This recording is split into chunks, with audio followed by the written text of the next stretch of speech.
Chapter 92, Werewolves 2. John's POV. Who is there? I heard someone shouting from the camp's direction. Crap. If these people are all werewolves, then Joel may be in a grave danger. There are almost 30 meters between me and her. I was about to rush to her location, but I halted as saw her coming my way fast. Thank goodness. I was about to get calm and put my guard down, but suddenly a cold chill ran through my spine. Swoosh. An arrow was breaking the air, and its target was Joel's back. This bad. I've got to do something. There is no time to cast any spell. Joel is only 2 meters away from me now. The arrow is fast. There is only one way. I rushed at Joel with only one thought in mind and reached to her a second before the arrow does. Just as I managed to push her with my right arm, the arrow pierced through it. Arrgh. Painful. So painful. Damn it. No. Joel, who saw that, freaked out when and was about to get panicked. This is bad. She let her cool down. And now me too. I am pissed. My right arm hurts so much. That's why archers are the most dangerous counter to any mages. My left was free, and I could only cast spells with it now. I evoked Fireball and shot it few times toward the archer. Joel also managed to calm herself down and started shooting arrows with magic too. Hurry up. The enemies are mages. Transform. I could see the silhouettes of the hunters moving around the bushes and hiding behind some trees. They started to transforming into werewolves. The transformation process was very fast, much faster than sending. In a few seconds, the 4 hunters became werewolves and howled in terrifying manner. It was too scary to just endure those howls. If I was a bit weaker than my current self, I would have lost my mind and got paralyzed with fear. Sure as hell, Jelena was paralyzed with fear now. She can attack no more and held her head with terror. So that is the true might of a werewolf. Amazing. I am now in a tight situation. Joel is panicking. My dominant arm is injured. The enemy is strong and outnumbering us. They also are moving in every direction to surround us. They are stronger than sending. I can tell by the air around them. If I want to get out of here alive, it will be a challenge. At least if I'm not going to cheat. But I don't think this is a situation where I want to test my limits or anything. First priority is to escape now. Even though I'm sure that the werewolves can't be as fast as a flame Atronach horse, the area is not suitable for galloping at all. My options are very limited. I will have to use the magic I haven't completely mastered yet. I carried Joel with my injured arm and prepared a spell with the free one. The werewolves sensed my moves, but they were still wary of me and trying to close the encirclement. Well, not that it is going to work anyway. The spell was finished, and I casted it near to where I was standing. Void distorted. A creature of flame came out. 2 meters tall body that is too large and unusual with the shape of the creature. It also was standing on 2 thin feet with sharp talons. The creature spread its arms, and it turned out to be wide, large wings. This was the new form I created for the flame Atronach. It was a giant hawk. A hawk of flame that is 2 meters in height, and its wing is almost 3 meters long each. As an Atronach, it was not a real hawk except for its form. I ordered it to lean forward and jumped on its back. Following that, it stretched its wings wider and flapped while taking a step forward. The hawk's flying capabilities are high, but I still has no full understanding of them, so the flame Atronach hawk won't be working as perfect as the flame Atronach horse, but it will do for now. More than that, the flame Atronach hawk is not using the normal way of flying like birds. It uses the principles of levitation magic, which is a second nature to all flame and storm Atronachs. The roll of the wings were only to give it more flight speed and control. The hawk started flying, and the werewolves were frozen for what they witnessed. They may look like beasts, but their minds is still that of a human. They may not fear fire like actual wolves, but they will lose their cool when they see something unusual as this. Just as we started to gain altitude, I charged a fireball spell and shot at the place I was standing on just before I jump on the hawk. This will be enough to erase any trace of my scent. We returned to Falkreath. Joel was in some mental trauma from the werewolves' howls. A calm spell was enough to make her return to her normal self, but she was still upset about losing her cool like that. It is not your fault, you know. But still, don't worry. It was just a mistake.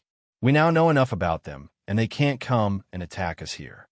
Joel was sitting in a room and was really pissed. I could only explain what happened to her so that she can cool her head. In my opinion, we were lucky to survive from the werewolves' encirclement, as we were not prepared at all.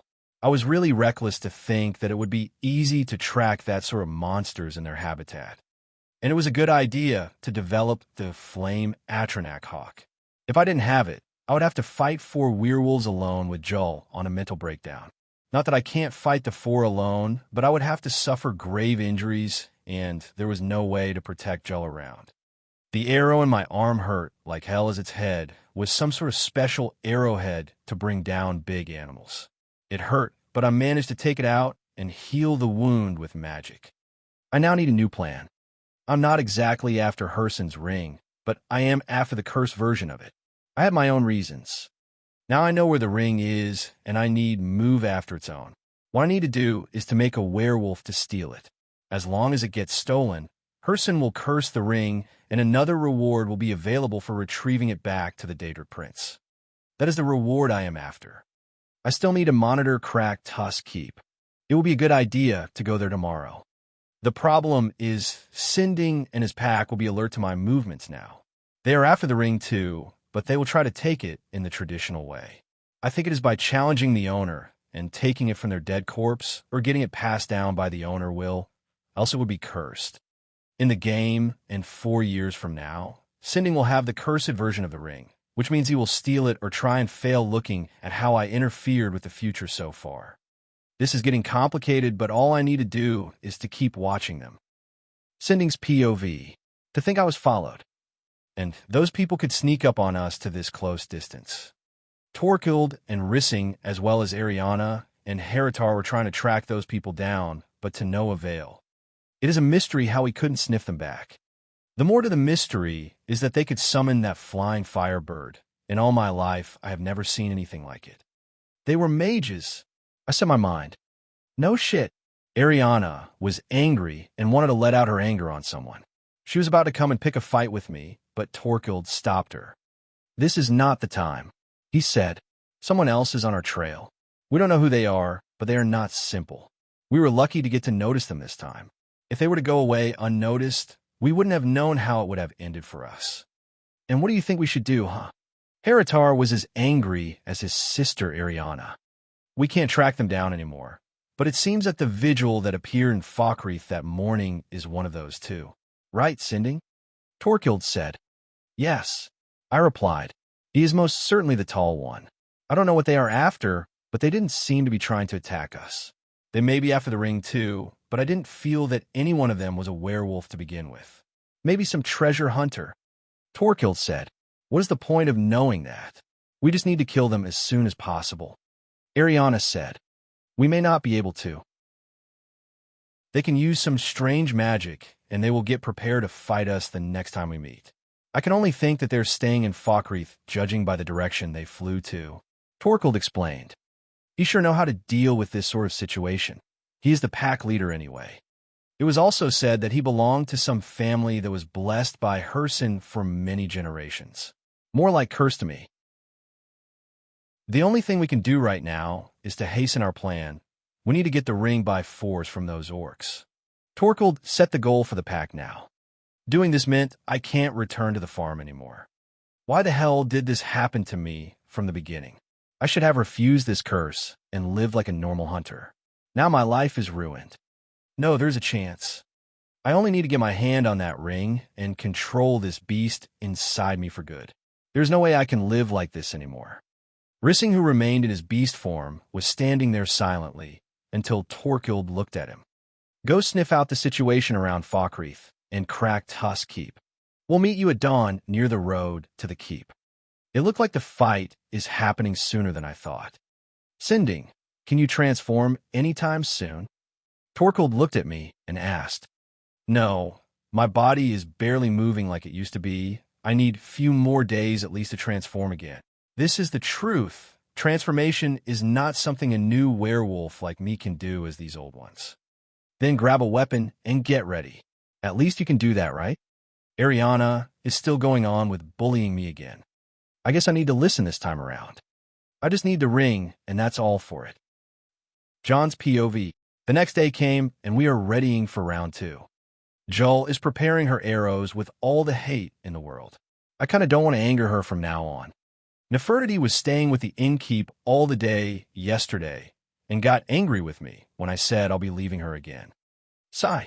I have to prepare a big reward for her after all of this is over. Sorry, little one. This worthless human will make it up for you later. Ignored. Completely ignored. My cat didn't even look at me. Hey, I will get you the fish you like. A lot of fish. Still no response. She didn't even look at me. I feel my self-worth as a cat owner is going down the drain. More like being owned by the cat now. This is bad. My Nefertiti never ignored me like that before. Sigh. I am truly sorry. Fine. I'll try to fix things later. Are you done with the annoying cat? Joel came to me, declaring her utmost readiness for taking down some werewolves. Why? Just why do I have to deal with the 2 most stubborn females in the world in the same time? Yep, ready, I said as I went ahead. We went out of the inn and to the outskirts of town. It was still early in the morning. Just as we found a safe place, we summoned the flame horse Atronax and rode to the keep. If my guess is correct, the werewolves should be moving too. I hope it all turned out well. Chapter 93.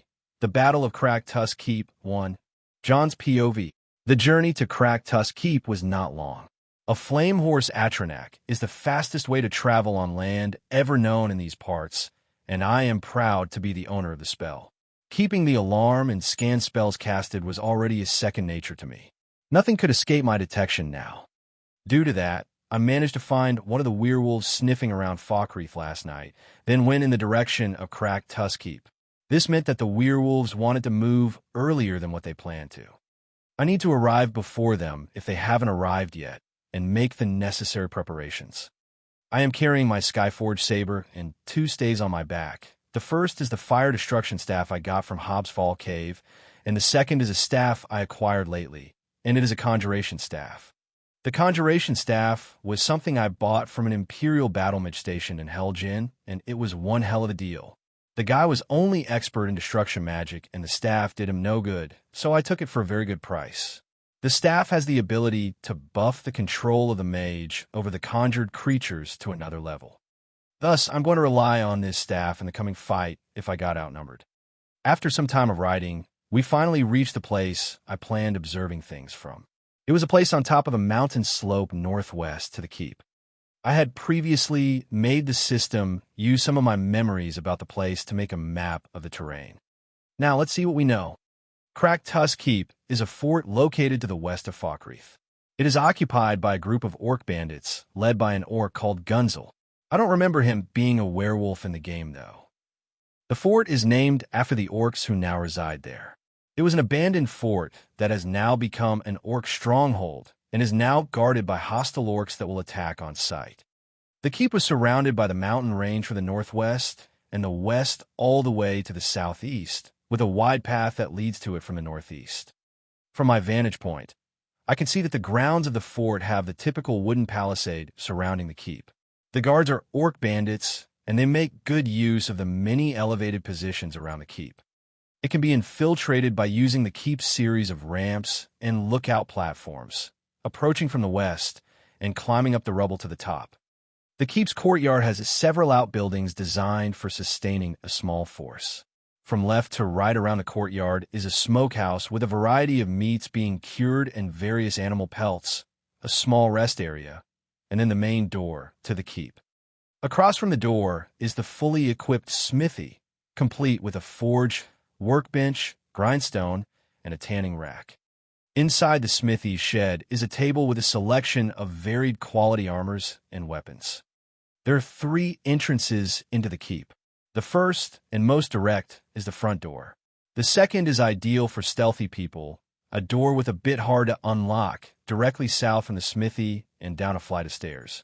This is the door to the cellar, and can grant an advantage towards the guards in the main room. The third is a trapdoor located on top of the southeast tower, which leads directly to the most inner area inside the keep.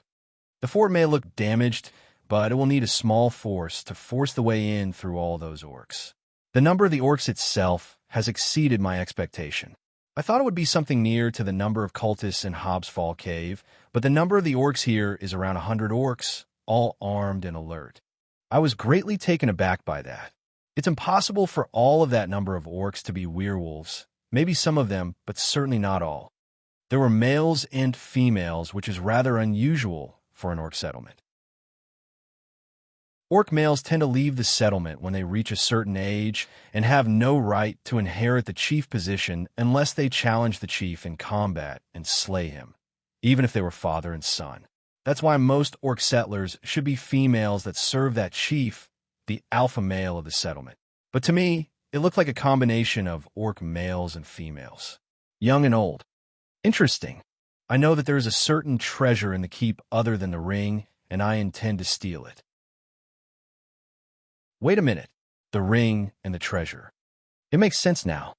The treasure the fort hides is some part of an artifact that should be sealed in there. The ring they have is the Ring of Herson. I see. So those orcs are not your usual clan of orcs. They do not worship Malakath, the usual Daedric deity that the orcs worship. They are worshippers of Herson, and that's why they live like this. I guess not all orcs are the same. Some may worship Edra instead of the Daedra too. Morbagog from the Creation Club and the head librarian of the Arcaneum of the college, Urag Groshub, both worship Julianos, the Edric god of wisdom and logic like many other mages. But never mind that now. The most important question is, how will sending group attack that number of orcs? I mean, 5 against 100 is too Spartan even for me. Just as I asked the question in my head, the answer came out immediately. John, look, Joel called for me and pointed at the path that leads to the fort from the northeast. Sure as hell that was Sinding and his group, but they're not alone. They had a band of Nords with them. They looked rather strange. Bandits. They were all bandits. Something like 100 bandit or so. So that's how it was. They also had an equal force. That's a little bit too much for us to deal with. Joel's face was smiling, but it showed some hints of anger. Well, we still have to make it somehow. Got any ideas? She asked. I activated Scan and started sweeping the sides with my magic. There was no one with a strong magic signal anyway. It meant both sides have no mages. Based on that, I started making scenarios in my mind, and it felt a little bit too annoying to deal with all that number on my own. Fine. We are calling for reinforcements. Joel looked at me as if she was looking at some idiot. We don't have reinforcements, she said. We don't. I was taken aback. Do we? She became confused. We do, I said. There is, she asked. I took the conjuration staff on my back and waved with it to her. She raised her brows from the surprise. Don't say it. Yep, the reinforcements are conjurable. Sending POV. Torkild has called for his acquaintances. They all look like bandits. I knew I shouldn't have become part of this from the start. Still, Ariana and the others seemed to be fine with it too. Weren't they just hunters?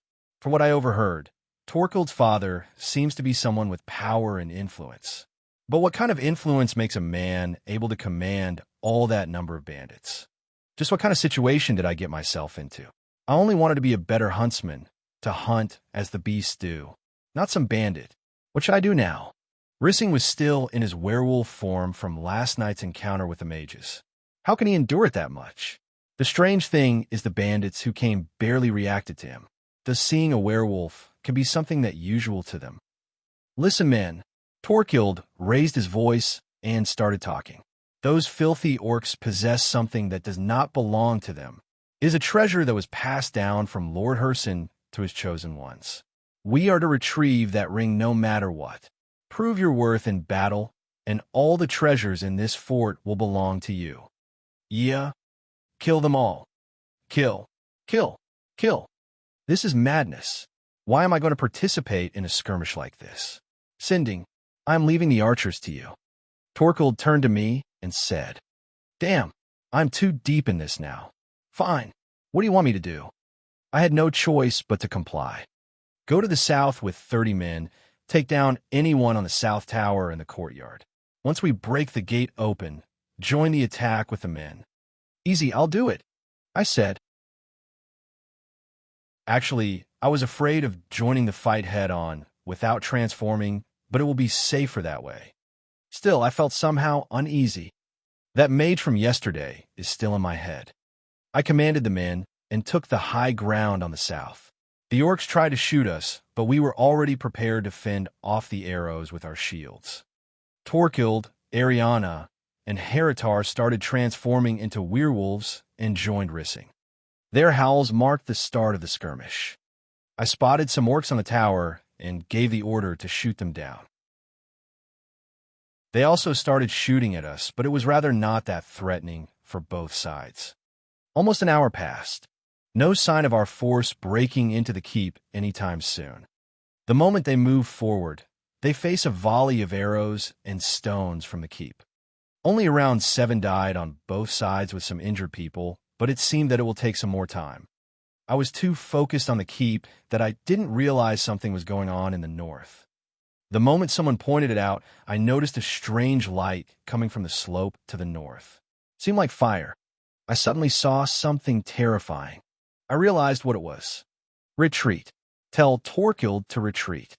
I shouted as loud as I can. My fear was on the spot. The mage is here. John's POV, a few minutes earlier. The bandits started to apply their plans. 30 men with Sinding to the southeast, 70 men with the werewolves to the east. The orcs locked down their fort and started shooting arrows. I was standing on my high ground northwest of the fort and saw how the scene was unfolding. This will be fun. My first open battle. It's only 100 bandits against 100 orcs, but shame on me if I didn't mess it up. Okay, let's get down to business. I took the conjuration staff and started evoking a spell on it while heading down to the north of the fort, as the place can take a small force in it. I'm going to summon my undead battalion. Undead are the easiest to control, so they will give me the highest number possible. With my training in the last 4 months and the staff I acquired, my conjuration will be much stronger than before. The first thing I called for was 50 bone men, the archer-type black skeletons. It took me quite a while and a lot of magicka, but Joel was pouring magicka regeneration potions and magicka restoration potions in my mouth when I asked to. After calling for the 50 bone men, I changed to conjure Mistman spell. The hovering half-skeleton Mistmen are a bit harder to control, so I summoned only 20 of them.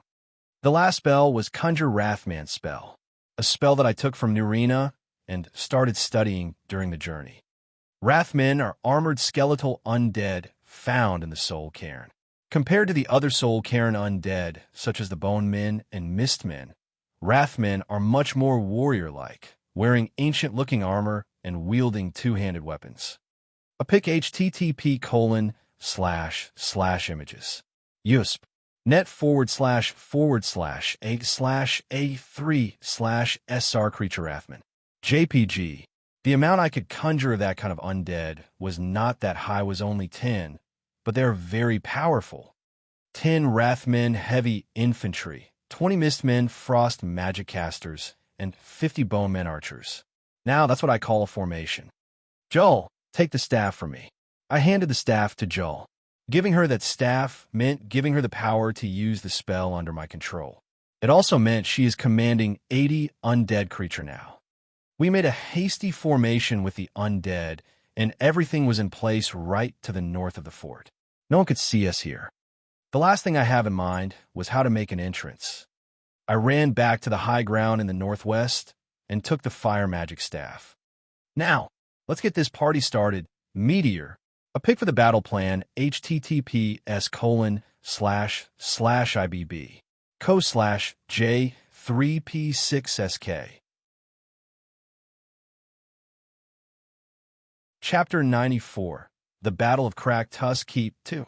Guys, check out my new novel. It is called Relife System, The Unholy Mage. It only has chapter 0 and 1, so make sure to leave some encouraging comments there. I'll leave a link for you lazy ones at the end of the chapter. Enjoy, Red Heart. John's POV. Watch out. Run. Asterisk. K-boom. Star. The meteor spell fell. This was not just an ordinary spell. It is one of my original flame magic expert level spells. An area of effect spell with a devastating damage, yet a bit of a short range, so it is preferred to be casted from a higher grounds like this.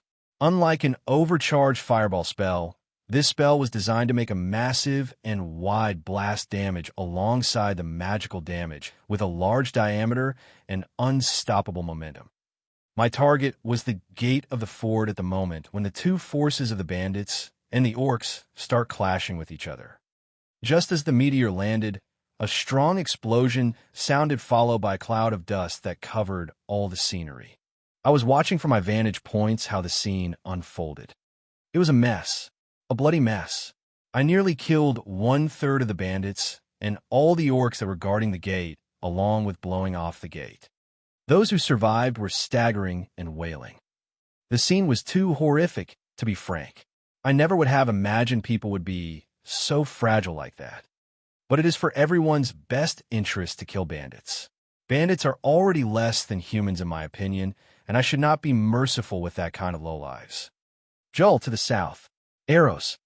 Joel, who was holding the staff of conjuration, gave the order to the 50 bone men to shout arrows to the direction I pointed. Swoosh, swoosh, swoosh, swoosh, swoosh. A volley of arrows cut the air towards those who survived the meteor, and another bloodbath occurred. Get them! One of the werewolves shouted and howled at us. The howl was not like last night, and Joel was standing her ground with ease. The arrow's cover was great and gave the enemies the illusion of a small force stationed nearby. The 30 archer of Sending Group tried to give some cover fire to the werewolves by shooting at us, yet that was too miserable to be called a try. The 4 werewolves started heading towards the direction of the undead, soon after they could see the 50 undead that were shooting arrows. They maneuvered and dodged the arrows, then smashed into the bone men. I was already moving to the battleground while giving new commands to the mist men and the Warthmen over there. The plan was to lure the werewolves to the undead and make them buy time. Either the werewolf or the undead win. It was not my problem now. As I got down to the area where my meteor spell fell, I saw that all the bandits and the orcs have gone into an all-out chaotic melee fight. This is great. I would love to test my mettle this way. I looked around and saw a Dane axe lying beside its dead owner. It is in a good condition and not damaged. I took the axe that can be set a 7 meters tall thing and gave it a few swings to get the hang of it. Sure, it was a good one. The Dane axe is the Viking long axe that 4 honor raiders use. This will be fun. I carried the axe with 2 hands and couldn't wait to test my combat ability in an open fight once again. My last open fight like this was on the ship of Captain Geldof when we got attacked by Argonian pirates, and I couldn't put my sword into action as my body was not as strong as those pirates. But now, I am a giant among men. I will use this axe to put all of that size to good use. Now, ahem, Sovngarde. I shouted my battle cry and rushed at the enemies. Sending's POV. Sovngarde. What was that? What is that voice?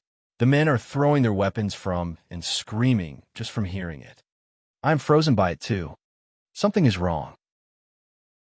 Who is that? Wait, isn't that supposed to be the mage? Why is he holding an axe and swinging it at us? He is killing us and the orcs at the same time. One swing of his axe can take 3 lives just like that.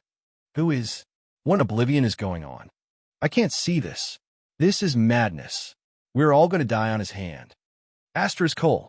Star. Who is? That is another werewolf. Not one of ours. Probably an orc. So they decided to join the battle too. That means the ring is on one of those werewolves. There's a total of 3 of them. 2 of them is assisting the rest of the orcs. 1 of them is heading towards a mage. Good. I hope they take each other to oblivion. I need to deal with this mess somehow. The 4 werewolves on our side went to deal with the enemy that was shooting arrows at us, but it seems they will take time. Painful howl. What is that? The mage is... He is beating the werewolf with the blunt side of the axe. He is breaking its limbs. Crazy. Too crazy. Can anyone actually be able to do that? The werewolf is suffering a lot of injuries and its power is fading. At this rate, he will turn back into his orc form in no time. Just as I thought of that, it actually happened. Gods, how strong! The mage raised the axe high, then chopped down. One chop to each arm. The orc lost its arms and started screaming for help. The mage didn't bother and chopped the head of the orc the third time. It was brutal. Those who are around him are trying to run away from him. It is as if Shor himself has descended upon that mage. The mage checked the arms of the werewolf orc he killed, and it seemed he hasn't found what he was looking for. So it is true. He is after the ring. I can't. I mustn't allow him to have it. The ring is probably with the other two werewolves. Where are they? Yes. They saw what happened to their friend and are looking with hostility at the mage. Two of them this time, and probably the ring holder is one of them. He won't survive at this time. I need to take the opportunity and make sure of that. Best way to do it is to wait for a chance and shoot him with an arrow. I try to take a shelter behind some of the men and knocked an arrow into the bow. He now is facing the two werewolves and giving them his full attention. The moment one of the werewolves swings its arm at him, the mage used the blunt end of the axe to push the werewolf away and continued with a slash towards the other. He is not going to retreat in front of two werewolves. I thought he may be pushed back, but he is the one taking the advantage alone. Incredible. What a fighter. He is using wide swings to push the werewolves back, then a fast attack to cause damage. Even when they tried to attack him from the front and the back, he swung the axe in a whirling manner. Some orcs tried to attack him from behind, but they were always shot by an arrow to the head. Someone is covering his back. I tried to look for such a person and found him on the northwestern slope. To think someone can attack accurately from that distance. What were we up against? Monsters. The werewolves are being pushed down and got their limbs chopped. The mage started checking their arms. I can't let him have it. As I focused my arrow towards the mage's head, I took a deep breath, then let loose. Swoosh! The arrow flew to the mage full speed. It is my... What? Impossible. Absurd. How? Just how could he do that? I thought his action of checking down the arms of the werewolves with the hood on his head would make him unaware of my presence. But to think he can catch an arrow flying towards him. What is that monster? No, I can't. I need to get away. But the ring. The beast inside me can't be controlled if I don't have the ring. I won't be able to live in civilization ever again this way. No, I must get it somehow. John's POV. Damn, that almost took me by surprise. I caught an arrow with my hand. Actually, this is too cool.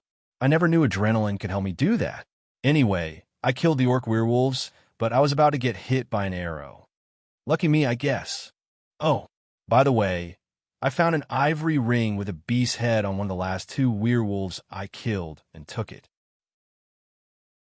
Now I put on my finger to confirm its properties. I was in contact with the augur and asked him to scan the ring by his astral extension, aka the system. Herson's ring. If the holder possesses one of the beast forms created by Herson, the holder will be able to freely switch between its original form and the beast form without restrictions. Holder, John Dare. Wow, the appraisal power is amazing. Also, the ring is the real deal and I am the holder. I can't really use it as I'm not a word creature, but the roles are still applied. Once it's stolen, it is cursed. I looked around as the bandits were still fighting with the orcs away from me. I assumed it was okay, then put the ring back on the corpse I took it from. Now, it only needs to get stolen. Anyway, where is Joel now? I looked at the vantage point and waved at her. She waved back to me, meaning she got the signal. I pointed to the undead location. She gestured with her hand as the undead were still fighting their werewolves. This is all I can get from her by this way of communication. I made another gesture, which she understood. She then aimed her bow at me and notched something on it. She raised her bow a little to correct her trajectory, then shot it at me. The projectile was too big and slow to be called an arrow. It was the staff that I left with her. Just like that, I caught the staff when it was flying away by grab spell and held it in my hand. I now have control over the undead again. While being in a battle, I shouldn't really lose focus, so I took myself to the side while swinging the axe at the enemies in my way.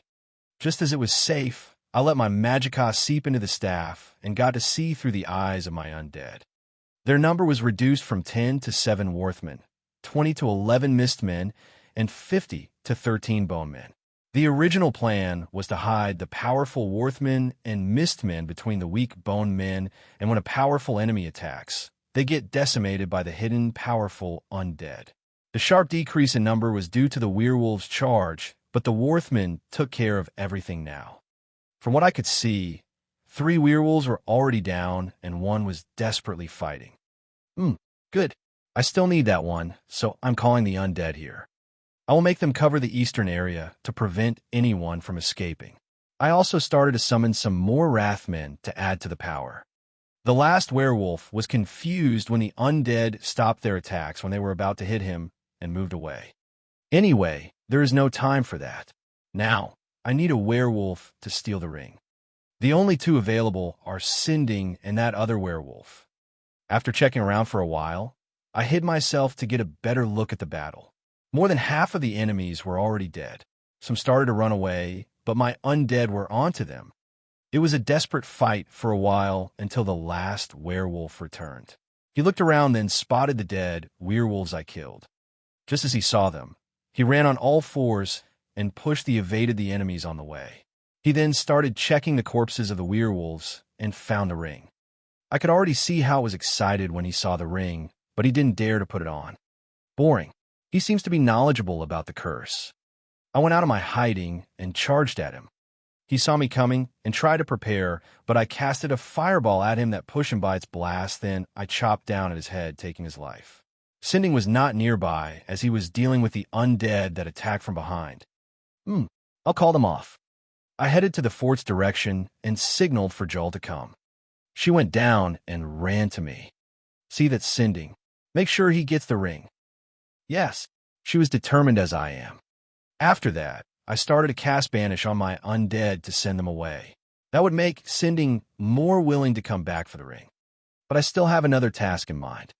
I need to finish off all the orcs in the fort and chase the bandits away. Chapter 95, Ill-Met by Moonlight 1. Cleaning the courtyard of Cracked Tusk Keep was done pretty quickly. The keep fort itself was locked from the inside. I will deal with it somehow, but I had to make sure no one is alive around. Joel confirmed that most of the bandits escaped the place, but Sinding was still around in the woods. I am waiting for him to make his move. Meanwhile, I started going with the rest of the preparations. There was some stuff notable in the courtyard, like some Orcish armors and a lot of weapons that will sell for a good price. The orcs are known for their smithing work, so I guess the price will be good. I wanted to take these weapons with me to Winterhold to lessen Wolfer's workload, but it will be impossible as I don't have the liberty to travel this slow. My business in Falkreath will take a few more days at most, so I need to finish up quickly. Having these thoughts in my head, I started looking around the yard and found something good. Some horses in a stable and 2 carts. Now I can loot the whole damn fort if I wanted to. I conjured 10 bone men to do the work for me. Bone men can put down their bows and arrows, then do whatever I tell them to do. I could have reanimated some dead corpses to do the work for me, but I hate that kind of necromancy, not as if I am some saint or anything. It is just about corpses. They smell bad. The bone men started moving the carts and carried all the items I want to loot in them. I was tying the horses to the carts as it was a bit complicated for the undead to do. Just as I made sure the place was cleaned, I headed to the fort. Scan spells show me that there are some people fortified in there and are on alert. Their number was around 20. No problem. Outnumbering me is a foolish move anyway. I called back the Wrathmen that were left out, and they were around the same number. Sheath your weapons. Carry that large log over there. Bring down that gate. The best point of the undead is their absolute obedience. I love those cute bone walkers for a reason. They did as I ordered and brought the large log. I can easily break the gate with a strong magic, but I wanted to make it feel like some sort of siege scene. All in all, it was just me screwing around. The knocks on the gate with this primitive ram sounded high, and the movements inside intensified. The ones inside probably are preparing for an emotional last stand. In a minute, The gate was forced open, but the people inside were trying to block the door with all the stuff they have: chairs, tables, chests, you name it. I increased the number of the Wrathmen, then called them away. After that, I went to the blocked gate and placed a magical rune spell on it. It was a fire rune, but not the typical one. This one was a bit too intense, so I added a few more. Going back behind my undead, I evoked a simple firebolt then. K.A.B.O.M. I'm going to get high on this. Maybe I'm just a psychopathic pyromancer, fire mage, but I think this has something to do with my fire main blood lineage. I'm starting to use fire magic more than my favorite lightning magic lately. Will I become an arsonist? I know that Jonrad Firemain, who is my father, is a powerful pyromancer and a dragon knight at that. Could it be that I'm getting some passed-down genes from an arsonist? Cool. Somehow I'm straying from the main topic a lot lately. The gate was already clear. Go in there, kill whoever you see. I passed down the order to the undead around me, and they took action. It feels so damn good to control that much troops. I don't want to join a war or anything, but this Smalls battles actually give some sense of pride to the victor. Anyway, screams and wails for mercy sounded from the fort. Their orcs are actually bandits. Why am I being treated like the bad guy? I want to check the situation in, and it seemed it was done pretty quickly. You spread this direction. You the other direction. You follow me. I started searching around the fort for valuables and got some good loot. I started distributing it into some empty containers and commanded the undead to take them out. After I finished the upper part of the fort, I went down and found a kitchen with nothing interesting in it. I passed the kitchen to another room, small corridor behind it, that led me to the back door of the fort. There are also some stairs that led to the basement, or rather the vault. I knew it is here, but I didn't find the key. In front of me was a passage blocked with strong steel bars. I saw that mechanism before in Hobbs Fall Cave. It needs some lever for activation. I knew where it was too. Just on my right, there was a hole in the wall sealed with a metal plate that had a lock on it. Sigh. Time to remember Delvin's old lock-picking lessons. I took out a small knife and a lockpick from my small bag and started the annoying work. The lock was hard, but using Skin Spell was cheating itself, so it didn't take me long. Just as the lock was picked, the metal plate was now movable and the lever behind it appeared. Moving it made the steel bars that blocked the path move away. Now it's your turn, guys, I said as I looked at the undead behind me. If these guys were alive and knew what I was about to do, they would have cursed at me with all their vigor. From my past life knowledge and my scan, I realized that the walking ahead like this is only a corridor to hell. The amount of traps ahead from now on is terrifying. A terrifying amount of traps? Sigh. I wish. Now, my plan was simple. Rather than going around all these traps while jumping up and down like a dork, why not make our dear undead clear up the traps themselves? On my command, the undead went into the corridor and from it to the vault chamber like a stream of water. All sorts of traps went on. Poison darts, spikes, tripwires, alchemy bombs, false floor. Damn, there are some I didn't even spot before. As I discovered that, I added more undead to the fray. It continued for a minute until all the traps went off, and I sensed that the room was safe. What was left was 3 undead. Sorry, guys. That may leave a trauma for sure. I had to apologize, though. Anyway, I walked to the innermost part of the chamber as I recall that the item I am after was there. Indeed, it is here. I saw it. I saw it on an altar. What I mean by were some scraps of metal that looked rather ancient. These were the shards of Maroon's razor. What is it, you ask? Well, it is another Daedric artifact I am after. Maroon's razor, also called the Dagger of the Final Wounds, the Bane of the Righteous, and the Kingslayer, is a Daedric artifact created by the Daedric Prince Maroon's Dagon. This powerful ebony dagger has the ability to kill instantly, as there is a small chance that Dagon will claim the souls of those struck by the razor. It is Daedric in appearance, emblazoned with a Daedric script, and seemingly able to drink the light that hits it. The razor is Maroon's Dagon's personal artifact. It has always heralded bloody change and carnage. Speaking of Maroon's Dagon, he is formally known as the Exalted and Most Puissant Lord, Gerent of Dagon, Maroons, also Maroons the Razor, Maroons the Thief-Taker, Maroons God's Body, and Maroons the Red Arms that went up, is the Daedric Prince of Destruction, Change, Revolution, Energy, and Ambition. He is associated with natural dangers like fire, earthquakes, and floods. And now I have the shards of a weapon that is favored by such a Daedric Prince. The shards were only the blade of the razor. With this in hand, 3 items left to bring that terrible weapon back to life. Even though the dagger has the ability to kill instantly, it is only a tiny chance, like 2%, but the weapon itself is fairly powerful. Now, let's collect that thing and leave.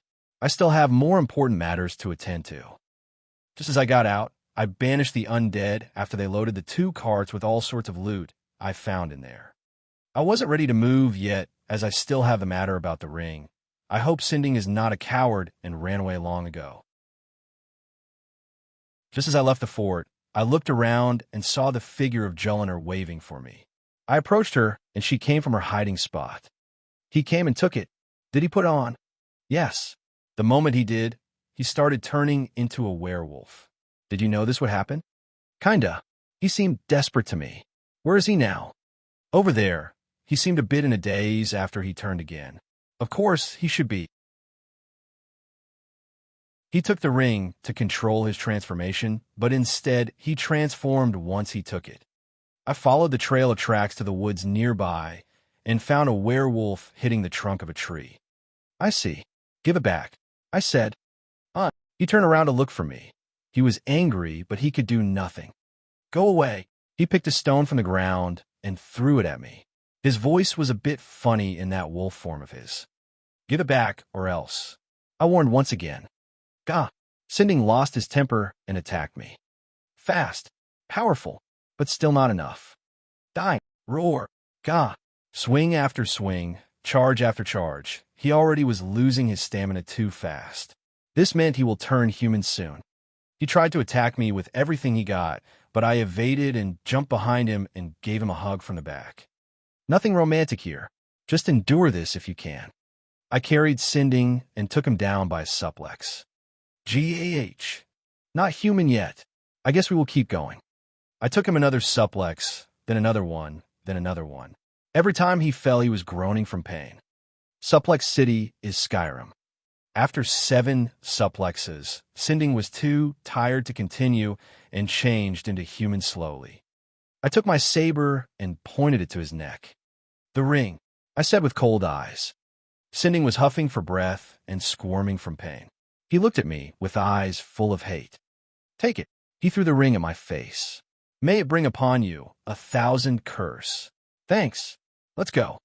I took the ring and left just like that, but before I leave, I left a pinpoint mark on him. With this, I can always know his whereabouts as long as he is within 5 miles of me. I walked back to the fort and took the carts, then headed to Falkreath. I still have things to do. Chapter 96, Ill-Met by Moonlight 2. Sorry about yesterday, guys. I had some nasty flu, and it was annoying as hell. Here is your new chapter. Enjoy, Red Heart. The road to Falkreath was as peaceful as ever. I was driving a carriage, and Joel was driving another one. The carriages were full to there with Orcish brand weapons and armors, as well as drinks, cloth, books, and money. These things have a very good price in the market, no matter where one went. Once we arrived at Falkreath town, we started making fast arrangements to sell the loot and reported our clash with the orc bandits at Cracked Tusk Keep. The news was too shocking as the guards were suffering from these bandits, and it seemed a lot of trouble was caused by them. Once they heard the news from me, they sent a party of guards to go to confirm the deed. It took them a few hours, but everything was confirmed in the end. The news spread around the town like wildfire, and Jarl Dingir of Stun invited me to his longhouse. He thanked me a lot for getting rid of that thorn in his side that caused harm to the people of his hold. This was not the first time we meet each other.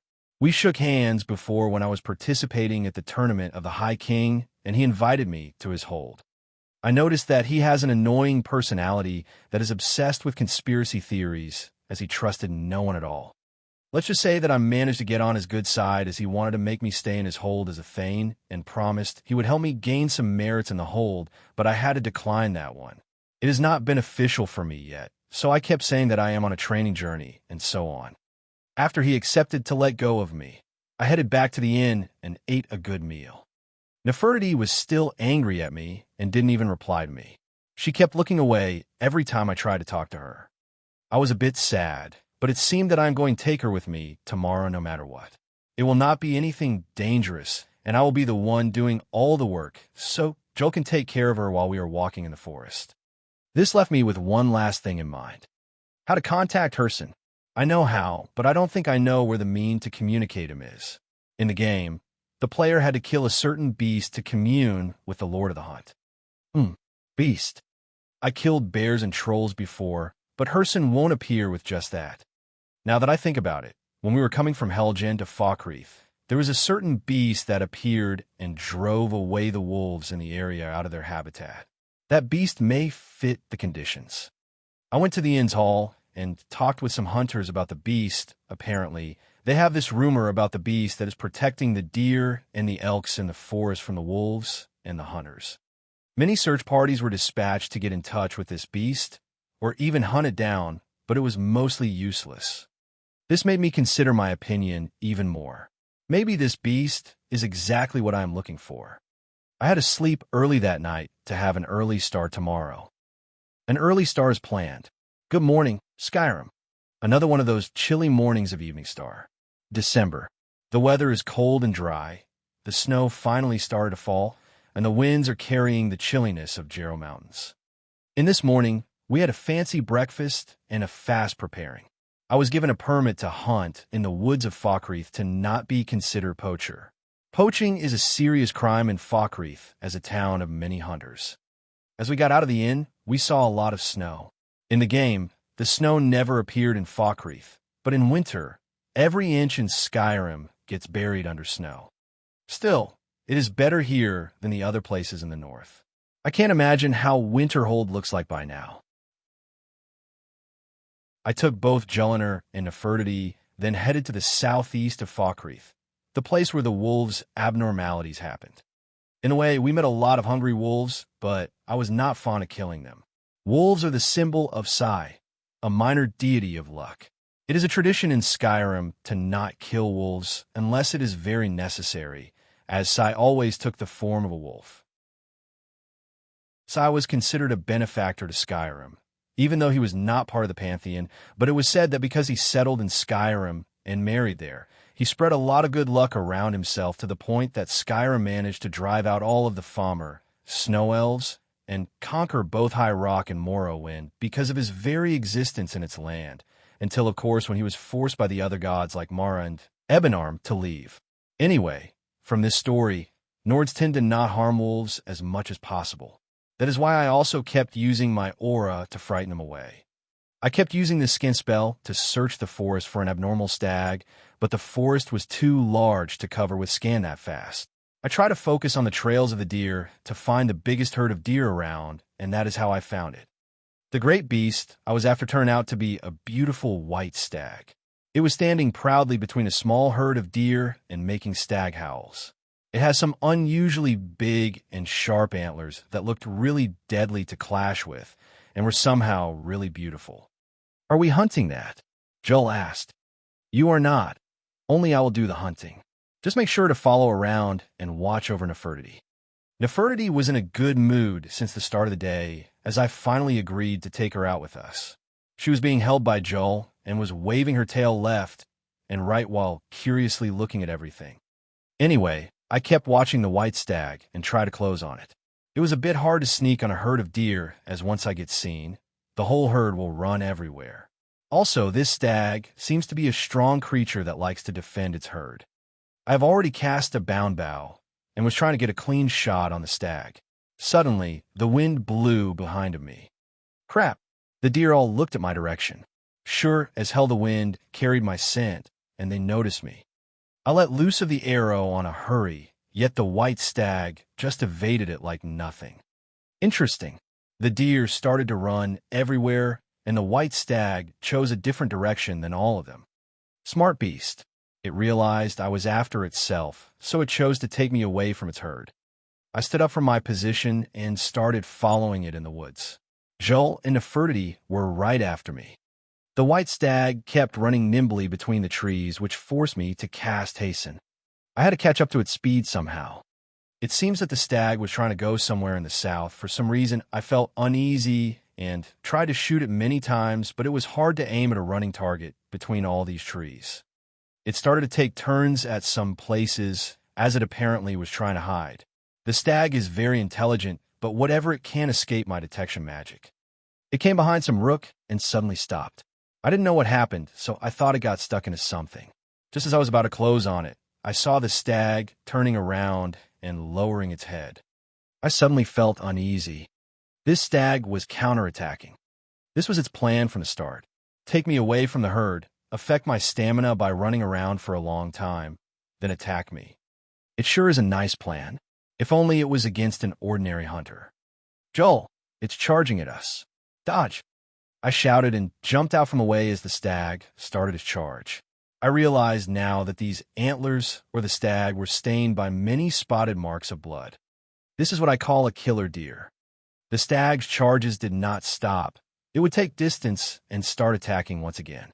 It was a bit hard to hit with an arrow as the stag was a little bit too fast to give one a chance. So it was like this. Fine, I'll kill you with my own hands. I dispelled the bound bow and took out a dagger from me back, then stood face to face against the stag. It paused for a while, as it seemed it is the first time it got challenged face to face. Haha, you're one interesting fellow. Too bad I am killing you in the name of Herson, I said as I took a pose and got ready. As if it understood me, the stag also got into his charging pose. I could feel its fighting spirit from here. This stag would have been one hell of a mount if it got tamed. With a strong exhale, the stag charged at me. It took me a second later to move, and I started running towards it, slowly. My plan was simple. Just as we were 5 meters from each other, I jumped as fast as I can and got myself on the stag. I was now riding it, and it realized that things have gone south on his part. Before it could do anything, I was already stabbing its neck with the dagger. Blood spurted out from its neck like a fountain, yet the stag never stopped moving and tried to bump into a tree. Luckily, I got myself down and rolled on the ground. The big white stag, however, bumped into the trunk and fell on its side. It was squirming with its last breath and was kicking with its legs. It was already dying. John, are you all right? Yes. That was amazing. John, are you really all right? You look depressed. Ah, it showed on my face, huh? Yeah, sorry. It's just too sad to take the life of a gallant fighter like that. Joel listened to what I said and read my mood, so she remained quiet. Yet, it was not going to get quiet at all. Nonetheless, it was a good hunt and pleasing to watch. A voice replied to my last statement. Whoa, yeah. Joel jumped from her place like a frightened cat, followed by Nefertiti, who was actually a frightened cat. John, get away. As I haven't moved, Joel tried to warn me. I simply turned around with a natural expression on my face. I saw a specter of the stag I just killed standing right behind me. Didn't I just kill you? I asked even though I know the answer. W.E.L. Met Huntsman. I am the spirit of the hunt, just one glimpse of the glorious stalker that your kind calls Herson, the one you hunt in his name. The specter was talking to me. It was an aspect of the Daedric prince of the hunt, an aspect of Herson. If 't be true so, may I ask for thy favor, O glorious stalker? I seek to return the stolen ring to its lord and remove the curse from the one known as Sinding. I said as I took out the ring and presented it to the aspect of Herson. The specter looked between the ring and me, then said, I may consider it, but you must first do a service for my glory. Oh, how can I be of service? The one who stole is fleeing to what he thinks his sanctuary. Just as a bear climbs a tree to escape the hunt, but only ends up trapping himself. Seek out this rogue shifter, tear the skin from his body, and make it an offering to me. Oh, so it will come to this anyway. I hear your command, I said with respect. Fly, my hunter. There are others who vie for my favor. A bit of competition. Don't dally while the prey flees. Oh, As the aspect of Herson started to fade, it left me with those words. The strange thing is, its eyes were not focused on me. It was looking at Nefertiti. Chapter 97. Ill-Met by Moonlight 3. This is truly unpleasant, but I couldn't make heads or tails of it. The way the aspect looked at Nefertiti was weird, even though she didn't react to it at all. Maybe Herson is a fellow cat lover. Anyway, I should just put the idea in the back of my head now. I should find where Sinding is gone.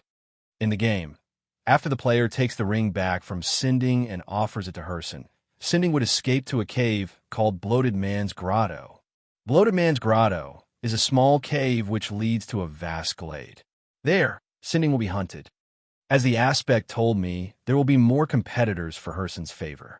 So, I summoned a flame Atronak horse and took the road to the north at full speed. Joel followed behind me while carrying Nefertiti.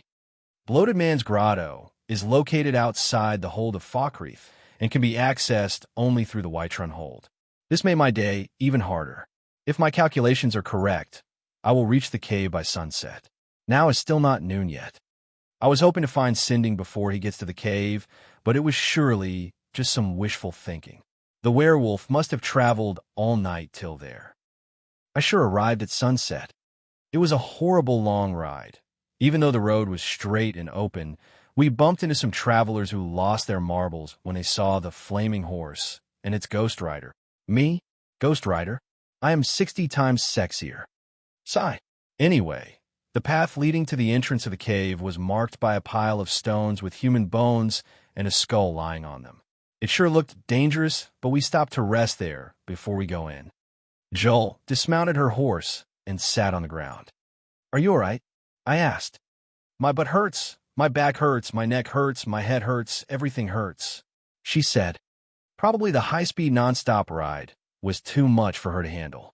Nefertiti was already passed out too.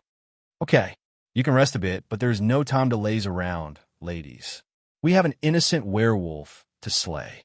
"You are horrible," she said while looking at me coldly. She was indeed tired. "Well, we can rest a bit before we go in. I don't think anyone has arrived yet." Just as I was about to sit, I heard, "Gah!" A miserable death shriek. This came from the cave. Joel said as she jumped up. "Yep, this came from inside the cave. I'm going in." I stood up and walked to the cave. "Can we wait here for a bit?" Joel asked with teary eyes. "A lot of hunters may come to this place anytime soon. It will be problematic to face them on your own." "GUH. Fine." She took her bow out and readied some arrows. We went in just like that. The entrance of Bloated Man's Grotto led into a natural tunnel. The tunnel was a bit narrow, but we went in just fine. After a bit of 100 meters in, the glade surrounded by short cliffs appeared, and it was truly a place of natural beauty. What ruined the beauty of the place was 3 corpses lying around and were miserably cut to shreds. Looking left and right, I noticed a lot of fighting marks. After trying to detect the area with magic, I noticed a lot of signals from the northwest. "The hunters are here already." "Already? It seems so. What'll we do then?" Joel asked. "You kill the hunters that obstruct my path. I will take care of Sinding." We started to run to the place I thought Sinding will be in. Just as I arrived, I saw some hunters and bandit-like people trying to surround a certain place. WL met. "Did anyone of you see Sinding?" I asked them in a friendly manner. One of the hunters looked at me as if he was looking at some idiot. He came to my direction and blocked my way. "This is our hunt. Piss off. Take a cookie." I offered the man a thunder cookie to his chin. As expected, his chin couldn't handle it, or maybe all of his head was not to be found anymore.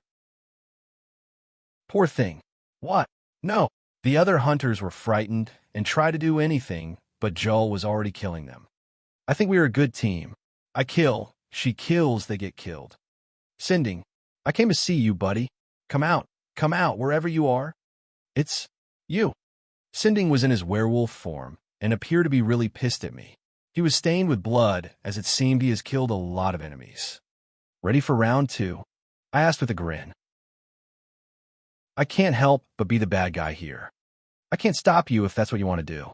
Person is too powerful for any of us to oppose, but save your breath. I don't intend to let you go. I said it straightforwardly. Sinding looked at me, then nodded. So be it. Then he ran the other direction. I evoked Chain Lightning spell and started spamming it on him. In his werewolf form, he was fast and a little bit hard to aim at. He started climbing some old structure and hid behind the walls. I knew he was trying to ambush me. Still, the good point of Chain Lightning is its bouncing ability, so I could even catch him behind his cover. After he got struck by me again, he started running and jumped from the other side of the ancient structure. I followed him, but it would take me some time to get down. My head came to an answer, and I cast another spell. Void distorted, and a flaming creature appeared. The flame Atronach hawk with his mighty looks came out. I jumped on its back and ordered it to fly. The spell was not perfect yet, so the highest I can get is about 10 meters from the ground, but from this high ancient structure, the hawk can glide its way down. The hawk was following Sinding, who was not yet aware that I was right above him. Just as I was on the right altitude, I jumped from the flame Atronach hawk with my saber in hand, aiming at Sinding's back. Just before I could reach him, Sinding noticed my shadow and looked above to see me falling on him. He tried to do anything, but it was too late. My saber was already going through his skin, flesh, and vitals. GAH. He screamed from the pain, yet he used his monstrous strength to grab me and throw me away. It was not hard to endure as I managed to flip myself in the air and land on my feet. Looking back at Sinding the werewolf, he was crawling on the ground on all fours, muttering something.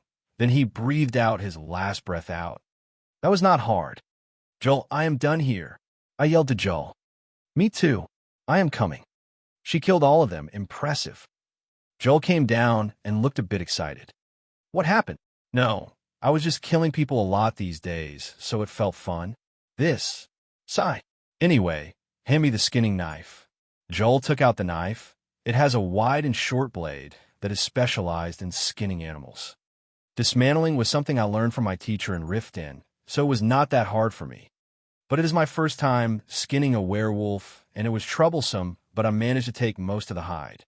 Putting the hide aside, I was about to start thinking of what will happen now, but the answer came by itself. You've done well, Hunter. The scary aspect of Herson appeared once again. This time, it looked like Sinding in his human form. I did as you asked, I said as I presented Herson's ring to the aspect of Herson. You did, and found mine favor. That skin will serve you well, child. Look more closely at it. My glory shall protect you from all this world's grievances. Oh, as the aspect of Herson said that, the ring disappeared from my hand, and the hide I just took from Sinding's werewolf corpse started changing into something different. Finally, what I was waiting for. Whoa! Joel, who was standing on the side, started to look taken aback. After a short while, the hide turned into a cuirass. The Savior's hide. Good hunting. The aspect of Herson left us with these words. Yet, I sensed some mockery in them. What does that mean? Savior's hide, also known as Scourge of the Oathbreaker, is a Daedric artifact commonly associated with Herson. The name Savior's hide is usually associated with just the cuirass, but a full set of the hide once existed. The cuirass can be easily put on and was super light. Its weight is less than the leather armor, and its sturdiness is that of the ebony armor, the strongest metal in Skyrim. This armor is by far the best light armor for traveling. It doesn't stand out too much if one just put on a cloak on it. And of course, unlike the game, I am wearing pants with that thing. Its magical effects grant the wearer a high resistance to both poison and magic, as Herson said. Protect you from all this world's grievances. An image to the armor. https://ibb co/GW5GP. I was still in Bloated Man's grotto as I was checking the armor. I moved from the place I killed, sending into a shrine located in the cave. It was a shrine of Talos. After putting the armor on, I tried it left and right, and it just was super fit. Nothing can fit like an armor crafted by a Daedric prince on the spot. I was too satisfied with armor and asked Joel to hit me a few times, but it was just too good to feel anything. After this was over, I focused on the shrine of Talos. There were a letter and a blade next to it. What is that? Joel looked at the blade and asked. It was an unusual-looking blade. This is an Akaviri katana, the weapon that was adopted from the Akaviri civilization by the Blades, the former intelligence agency of the Empire before and during the Great War. I replied, "Whoa!" Joel was taken aback again. I held the blade up and took the letter next to it. It said, _______________________________________________________________________________________________________________________To he who finds this, know that I, a silliest bowler, last of the Blades to survive the attack on Cloud Ruler Temple, took refuge here in this ancient sanctuary. The Thalmor have come for me, but they shall not desecrate this place. I go forth to meet my death with honor. If you are worthy, take up my blade and do the same.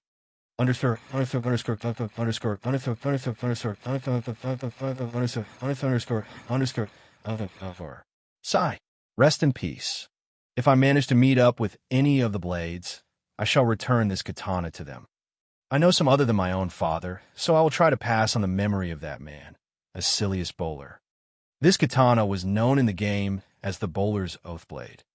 It resembled the Japanese katana from my past life, as its blade was curved the same way. Its hilt, or tsuka, is wrapped in black leather, and its guard, or tsuba, is a stylized coiled serpent. Due to the magical quality of the blade, it was not that damaged after being kept like that with no maintenance. From what I could sense, it can increase the fatigue of the target it slashes at and can cause enemies to flee in terror. A good sword. I fixed the scabbard to my left side and sheathed the katana the same way the Japanese do in movies. I think it was called the Okudenodo. Fufufu. I always wanted to do that. This was one of my past life regrets that I finally managed to achieve it in this life. The Chinibu within me can rest in peace now. John, look. Joel called for me and pointed at something behind me. I turned around but suddenly lost all my words. Rower. Fuck. Except for this one. A massive black cave bear appeared in front of me. Was there anything like that in the game? Joel, ready for battle. We could take it down together. Yes. We faced the bear that suddenly appeared behind us. What? Woo? What? Wolves? Why here? Hey, where is Nefertiti? She was just here? Damn it. We need to force our way through. I'm not leaving without her. Shit. What is going on here?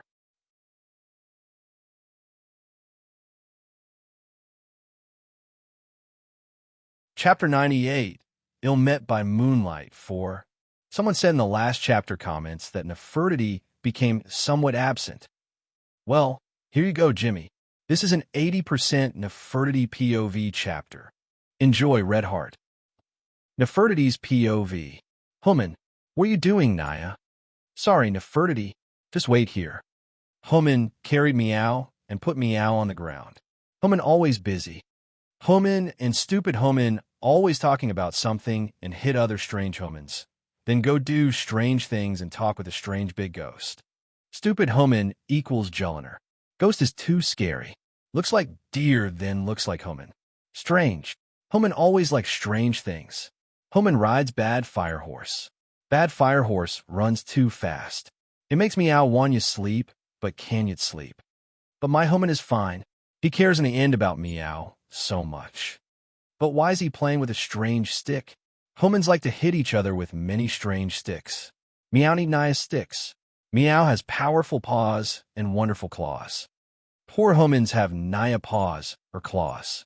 I'm still angry with Human though. He still didn't yet say sorry and give me fish. I'll wait. He will come to Meow in the end when he wants you cuddles. No fish, no cuddles.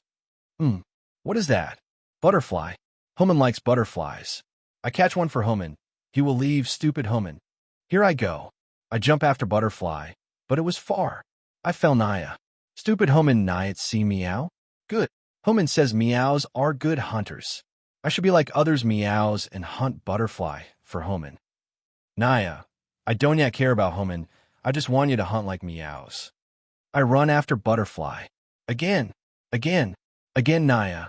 Annoying butterfly. Don't fly away from Meow. Yeah. I will just go back to Humanaya. Human should be. Where's Human? Human. Human. Has Human got lost? Yeah. Clumsy Human. What? What? What? What is that? Dogo. Dogo. Get away from Meow. Meow is strong. Stupid dogos always believe Meow and run away. Grr. Too little. Smell tasty. Huh. Go away, Dogo, or else. Meow gets angry. Human gets angry too. Dogo is still acting strong. Grr. We'll eat you. Wah. Dogos are stupid, but not bad. This one is bad Dogo. Very bad. Wait. Human said that there are bad Dogos and bad Meows. He said bad Dogos are called Ulfs. Are you Ulf Naya? GRR, GRR, GRR. Tasty. Bad. Human said, when seeing Ulfs run on trees. Wawa Wawa were trees. Naya trees. Naya at all. Bad. Run. Run. Run. I run. Grr. Don't run. Come eat meat. Ulf runs after me. Wawa. Scary. Stupid Ulf. I Naya meat. I fluff. Grr. Eat fluff. Nya. Naya one eat fluff. Run. Run. Run. Why Naya trees? Human said, when there are Naya trees, run left and right. Neo. Left, right, left. Grr. Annoying. What? It worked. Stupid Ulf fell on his face. Naya ha. Grr. We'll kill you. Grr. We want meat too. What? Another Ulf? Bad. Run away. Run. Run. Run. Grr. Wait meat. Naya. Meow don't yat wanya. Wah. I wanya cry. Why two Ulfs? Ah tree. Go to the tree. Ruer. Stay up. Ulfs. Bad tree. We run this way. Grr. Catch meat. They're stupid. Even stupid Human is not that stupid. I ran left, right, left, and Ulf fell for it again. Too stupid. I just need to. Oh Naya. Grr. Into the run meat. The way to run is Naya more. Only a cliff. Meow turned around, but more other Ulfs came. Oh Naya. Too many Ulfs Naya. What to do? Grr. Meat. Bite. Grr. Bite. Grr. Small meat smells tasty. Naya. Meow has to run up on the cliff. Run. Climb rocks. Stop meat. Grr. Ulfs jump after Meow. Ulfs try to bite Meow. Move. I eat meat. Grr. Naya. Big Ulf. Big Bad Ulf is here. Why is there Big Bad Ulf? Big Ulf is bad. Big Ulf can climb. Yeah. Need to hurry. Almost there. Grr. Got you. Meow can feel Big Ulf behind Meow. Naya. Big teeth. Jump. Grr. Annoying. Come meet. Safe. Meow is safe. Meow climbs a high rock Big Ulf can't climb. Grr. Get down meat. Naya. Go away. Grr. I come to eat you meat. Big Bad Ulf is jumping. Naya. Big Bad Ulf can jump high, but at Naya reach Meow. Grr. Annoying. Naya. Big Bad Ulf jumps again, but hit the rock and get down. Creak. Huh. What is that? Another rock moving. Ulf jumps and rock shakes. If rock moves and falls down, Big Bad Ulf dies. Yes. That's it. Human would do it like that. Meow smart. Like Human, like Meow. Meow run and push rock with paws. Naya. Too big. Big Bad Ulf should jump. Stupid Ulf. Come to Meow. Gore. It doesn't yet jump. Must make it jump again. What would Human do? Yes. Human makes Ulf angry. He would say bad things to make others angry. Big Ulf. Your mama should be a mammoth to be this slow. Grr. Annoying. Ulf jumps again. Creak. Your mama should be skeever to be this ugly. Grr. Kill you. Mama is a wolf. Creak. Sure. Your mama must be Ulf with small legs. Naya ha ha. You can't even jump on the rock like your mama. Grr. Annoying meat. Ulf too angry. Ulf jumps again and again. Creak, creak, creak. It is moving. On Ulf. Grr. Miko wound gayer. Rock fall on Big Bad Ulf. Too much blood. Rock fall down. Other Ulfs run away. Big Bad Ulf is too injured. Wound, wound, woomea. Ulf died. Meow win. Wah. So scary. Don't yat wanya run anymore. Human should just find me. Glory to the hound. the friend of the hunter. Even for the trappers, there is a thrill only few can taste. Oh, Naya, why? Big Bad Wolf is beside me. Naya, that's Naya Big Bad Wolf. You are the ghost who speaks to Human. It's I, and you're nothing but the hound that follows the hunter, Black One. The hunter? You mean Human? And Meow is Naya Dogo. There is no argument. But the hunter and his hound are bound by fate. The stronger they grow, the mightier they become. No hunter of mine shall go without the hound, no matter what form that hound takes, either within the hunter as the shifters or as his trusty beast. The fates of the hunter and the hound are entwined and sealed. They live together and perish together. Oh, Meow, don't understand. It is of no matter to me either you understand it or not, Black One.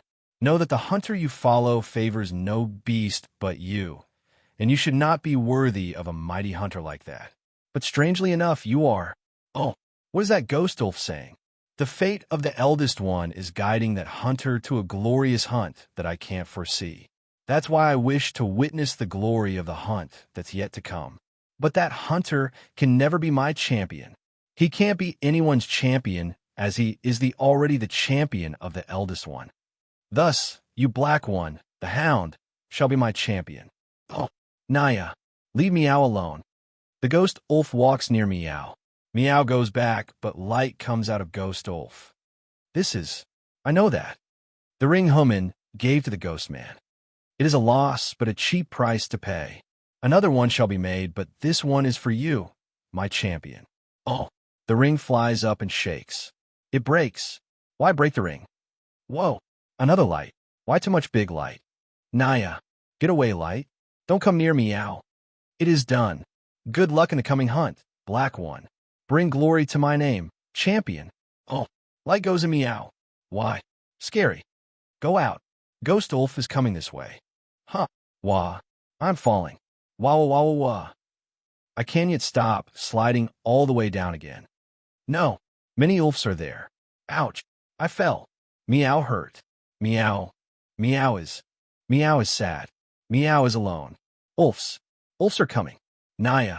I can't yet climb again. Meow is weak. Meow needs Human. No. Human can't come. Human is fighting Big Roar. Stupid Human can't come too. She is with Human. Meow is angry. Meow is angry at Meow. Meow is weak. Why Meow is weak? Meow want you to be with Human.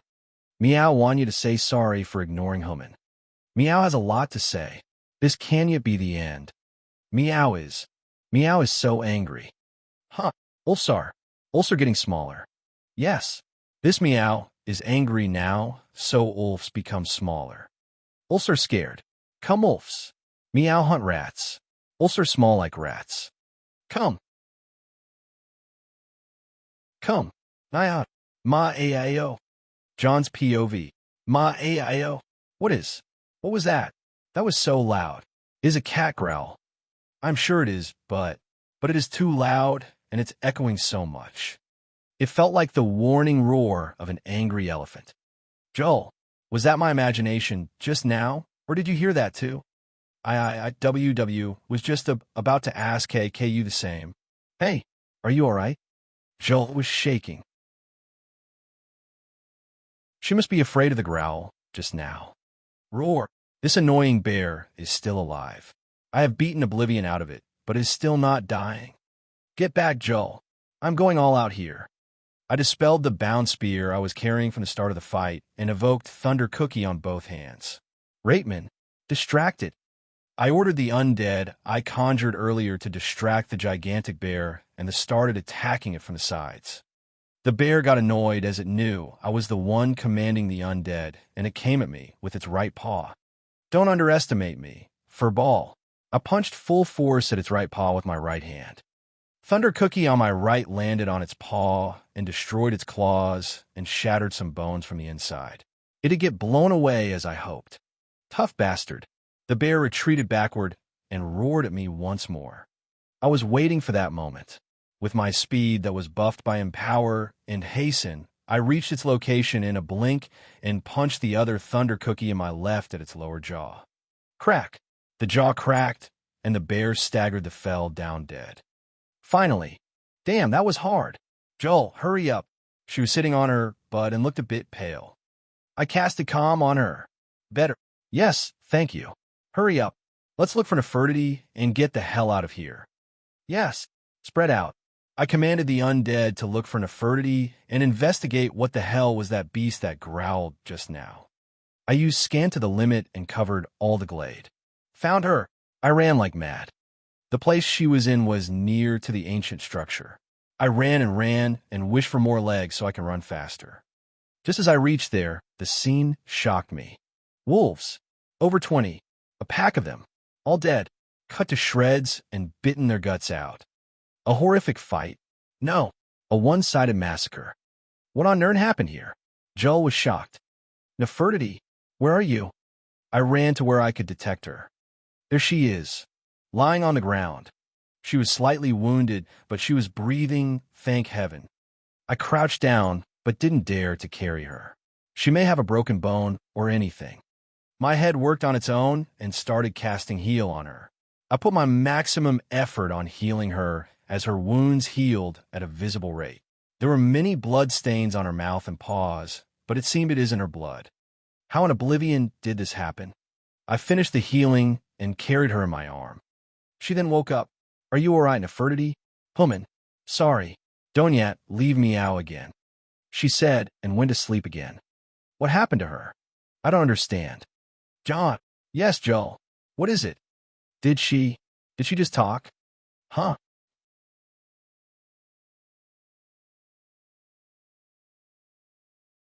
Chapter 99. Nefertiti's Transformation. Aster screams. Star. Meow. Help. Yeah. My arm. Please GUH. Monsters. How rude. Can you say that again on a closer look? And move away, Wilma. How vulgar. Stop. No. Run. Run for your Lee. Moeo. Annoying cat. Catch the ones there. Stupid Homan. Do it yourself. Swoosh, swoosh, swoosh. Scratch, scratch. Help me. Please. I am sorry, brother, but my brain is short on cells since last week. Rest in peace for now. I prayed for the man dying in front of me and gave him a merciful stab to the heart. The scene in front of me is giving me a serious headache. How the hell did this happen? I kept asking myself this question over 100 times since we stepped in this ruined underwater fort, which was called Ilinalta's Deep. Actually, I've been asking myself that question for 7 days by now. This was not the only question. There are others like, why did this happen? And can this be still called a fight?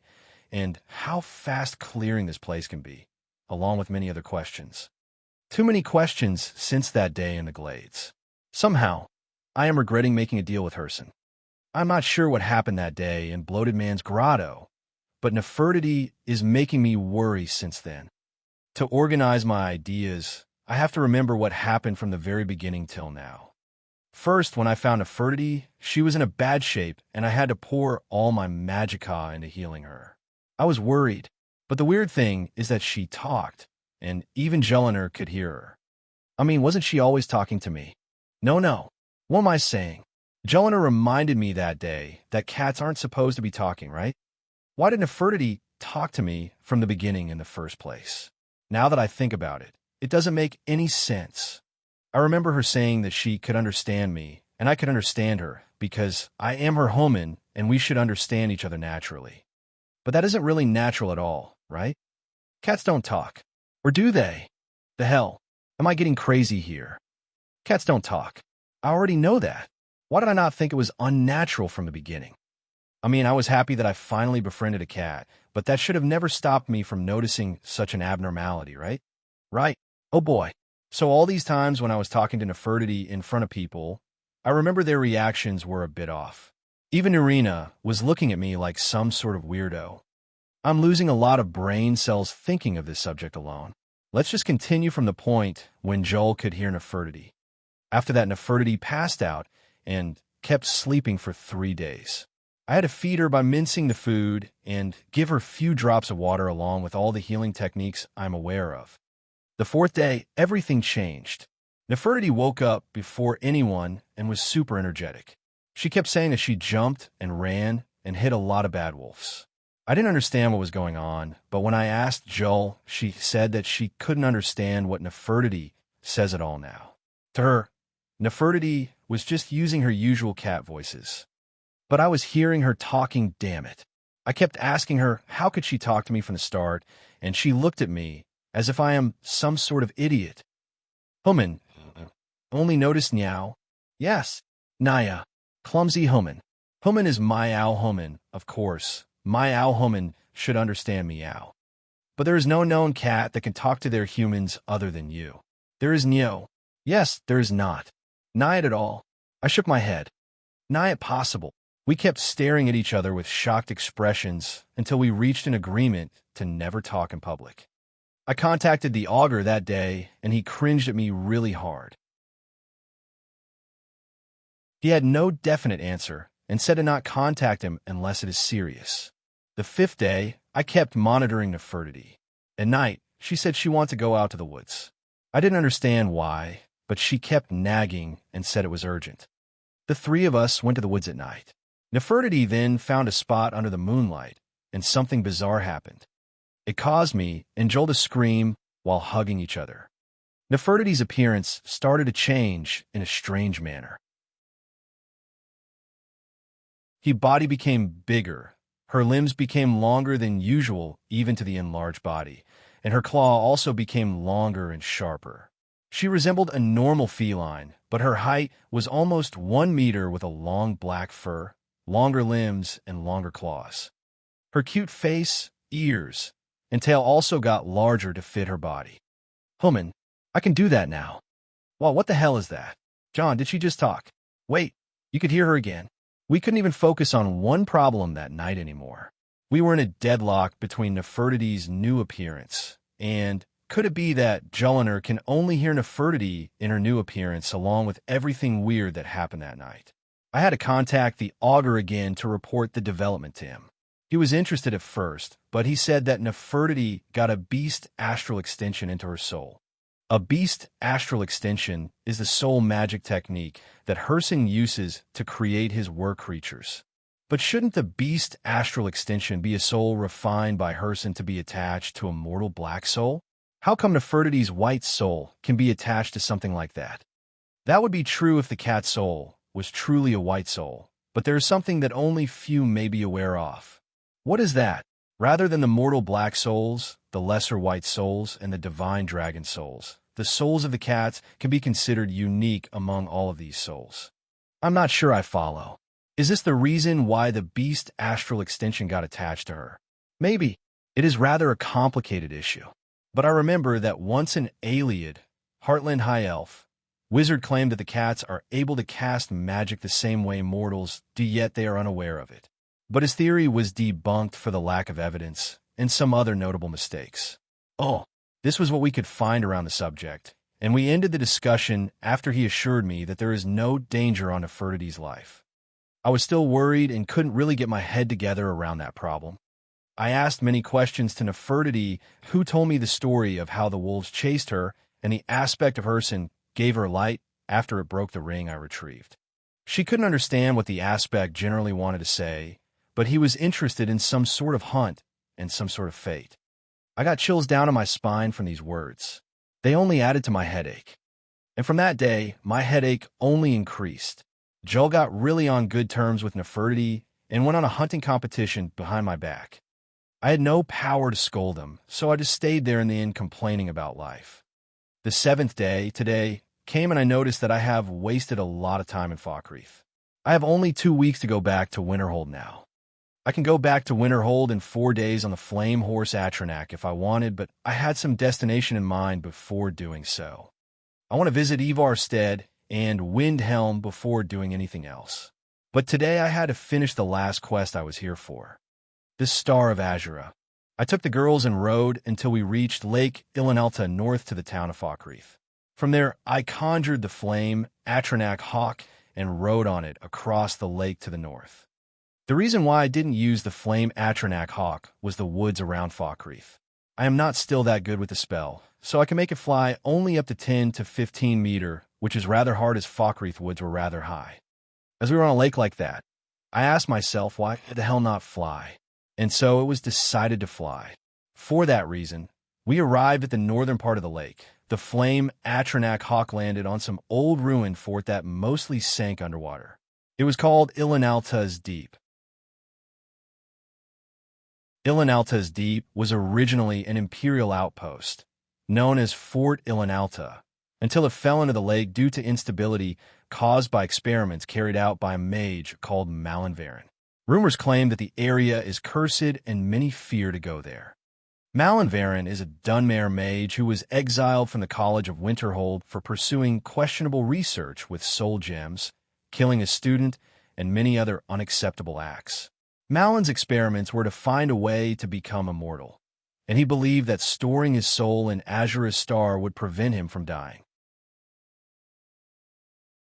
The problem with this is that one of the properties of the star is that no humanoid black soul could enter. According to the game, the further Malin progressed towards his goal, the more Azura cursed him. The Daedric artifact drove Malin insane, causing him to hear voices that were not there, see people that were not there, and eventually to murder one of his students. He left the college, collected a band of followers, and continued his research here as he sought to capture his own soul in the star to achieve a state of immortality. He achieved this goal to some extent. However, he must continually be fed souls from the outside world to continue his state of existence. After we infiltrated the keep, we found Malin's cult of followers who were doing his bidding. They were all stationed in the sunken outpost. The appearance of so many skeletons within suggests they had been kidnapping and sacrificing people for quite some time. After we started the fight, things got really weird, and that brings us to this very moment I am witnessing. A large black cat and a crazy half-elf archer are murdering the hell out of the cultists and the undead in this fort. No one is safe. Jellinar is using her magic arrows to bring down multiple enemies at once. I saw her skewering 3 mages with 1 arrow. Nefertiti was faster than anything I have seen. A second she is her, another she is there, and her claws can cut anything. Even some of the metalware around got torn apart. I was following the 2 who went on a rampage and finishing what they started. Some cultists were left alive with torn limbs and were in a lot of pain. I was mercy killing the people they left to die in pain. How did things come to this? John, I finished them. And Meow finished too. Yeah, you guys killed anything killable already. For some reason, I had no power to refute it all. I just went to the room where the broken star of Azura were and picked the damn thing up. After a small tour around the fort once more, I took whatever seemed of value alongside a good number of coins, soul gems, some research papers, and some books, then headed out. Ilinalta's deep underwater fort was cleared with a time record that day. Next destination, Ivarstead. Bonus. Black small squares scary. John, did you buy the things I want, Naya? Narina. Huh, John, how was your training, Naya? Hilda. Wait, what? John, I want to take a look at your sketchbook again. There's an idea I want to confirm, Naya. Wolfer. No, stop. John, what is wrong, Naya? Don't you want us to be like this, Naya? Everyone. No, go away, Huff, huff, huff. It was just a dream. Phew. John, what's wrong, John? Joel, a scary dream. I dreamt that everyone I know has grown cat ears and tails, and also talk like cats. John, like this, Naya. Joel, no.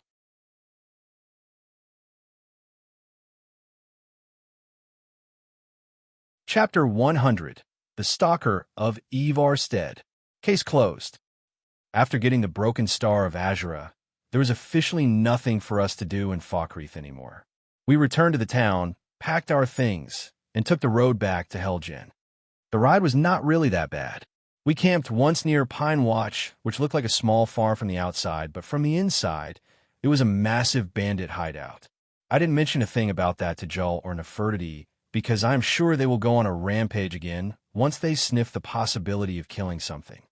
I need to put those 2 bad girls in some serious mental trauma as soon as possible, else I will be the one suffering for their actions from now onward. After feasting on a hare, we returned to the road again and continued until we reached Helgen. The people were surprised to see us, but we said we were only staying for the night. The next morning we traveled on the road, east of Helgen. This road was empty and clear. No one usually passes through here. I could travel full speed safely once again. John, look at that. Joel pointed towards the mountain to our northeast. It was a mountain that its peak preached the clouds above and looked as majestic as the word majestic can get.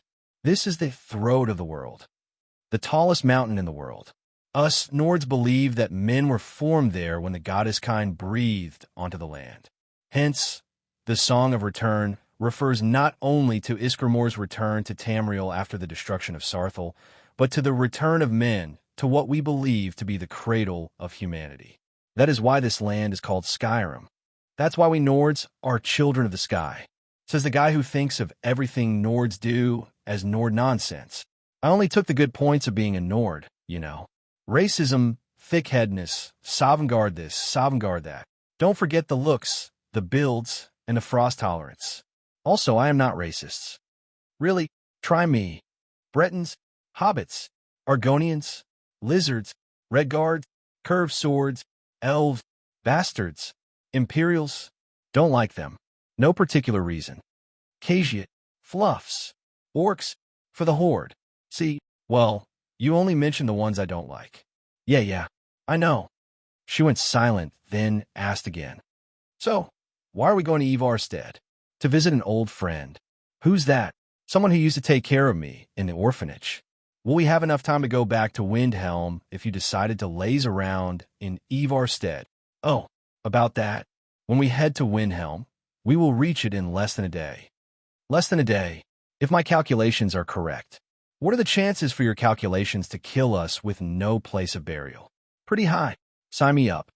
We continued to travel, and now we are taking the road that goes through the mountain pass south to the throat of the world. I traveled this pass once before when I first arrived in Skyrim. Probably I wasn't in the body of John yet, but that was the time when Hilda was escaping from the Thalmor and was forced to not go in Helgen. After 16 years, I'm traveling this pass once again with my woman and my cat. I think Hilda would be proud of me. Anyway, there was a cave I wanted to visit called Hamar's Shame.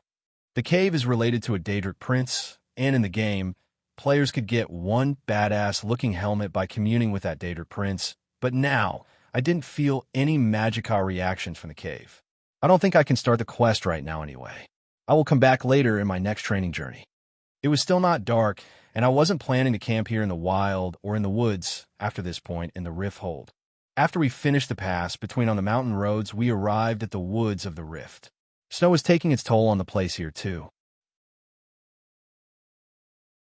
We, however, could once again travel at full speed and could reach Ivarstead by nightfall.